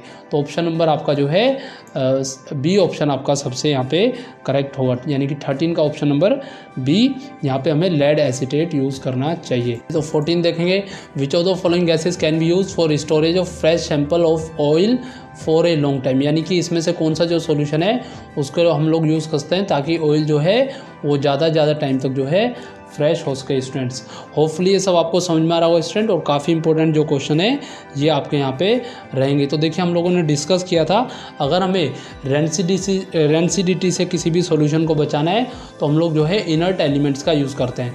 अब इनर्ट एलिमेंट में देखिए नाइट्रोजन आपका इनर्ट एलिमेंट है, जबकि बाकी सारा कोई भी नहीं है। तो यहाँ पे देखिए नाइट्रोजन अवेलेबल है इस पर भी, और हीलियम भी आपका जो है एक इनर्ट एलिमेंट है। तो नाइट्रोजन और हीलियम यानी कि आपका ऑप्शन नंबर डी यहाँ पे 14 का आंसर होना चाहिए। ये दोनों जो एलिमेंट है किसी भी ऑयल को जो है लॉन्ग टाइम तक हम बिना उसको जो है मतलब रेंसिड हुए बिना उसको हम लोग जो है यूज़ कर सकते हैं। तो स्टोरेज को जो है फ्रेश रखने के लिए हम लोग हीलियम और नाइट्रोजन का यूज़ कर सकते हैं। ये लिस्ट रिएक्टिव गैसेज है, और जो है आपको पता होना चाहिए जो नाइट्रोजन गैस होती है उसको जो है हमें ज़्यादा यूज़ करना चाहिए, क्योंकि वो जो है हीलियम से भी चीपर होती है। और नाइट्रोजन को हम लोग इसके अलावा जो है चिप्स वगैरह में भी यूज़ करते हैं। 15th क्वेश्चन आपका, the following reaction is use for preparation of oxygen gas in the laboratory 2KClO3। Heat किया हमने कैटलिस्ट के प्रेजेंस में 2KCl + 3O2। तो which of the following statement is are correct about the reaction. तो इस reaction में क्या आपको जो है करेक्ट हो बताना है। ये एक डिकम्पोजिशन रिएक्शन है और एक एंडोथर्मिक रिएक्शन है। इसी तरीके से इट इज़ कम्बिनेशन रिएक्शन है या एक डिकम्पोजिशन रिएक्शन है accompanies by release of heat हो रहा है इसमें, या एक फोटोकेमिकल रिएक्शन है जो कि आपका जो है एक्सोथर्मिक इन नेचर है। तो देखिए काफ़ी अच्छा ये क्वेश्चन है। आपको जो है 2KClO3 को जो है हमने जहाँ पे रिएक्शन किया है तो क्या फॉर्म होगा KCl + 3O2।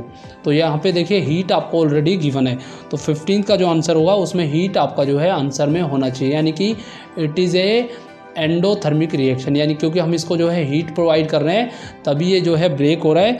तो आपका जो है ऑप्शन नंबर एंडोथर्मिक प्रोसेस तो होना ही चाहिए। तो यहाँ पे देखिए एंडोथर्मिक प्रोसेस में आपको एक ही गिवन है, दूसरा ये एक आपका जो है डिस्प्लेसमेंट रिएक्शन भी है। तो ये आपका यहाँ पे जो आंसर होगा वो 15 का आंसर नंबर ए यहाँ पे आपका जो है करेक्ट हो जाएगा। यानी कि 15 के लिए हम लोग मार्क करेंगे ऑप्शन नंबर ए।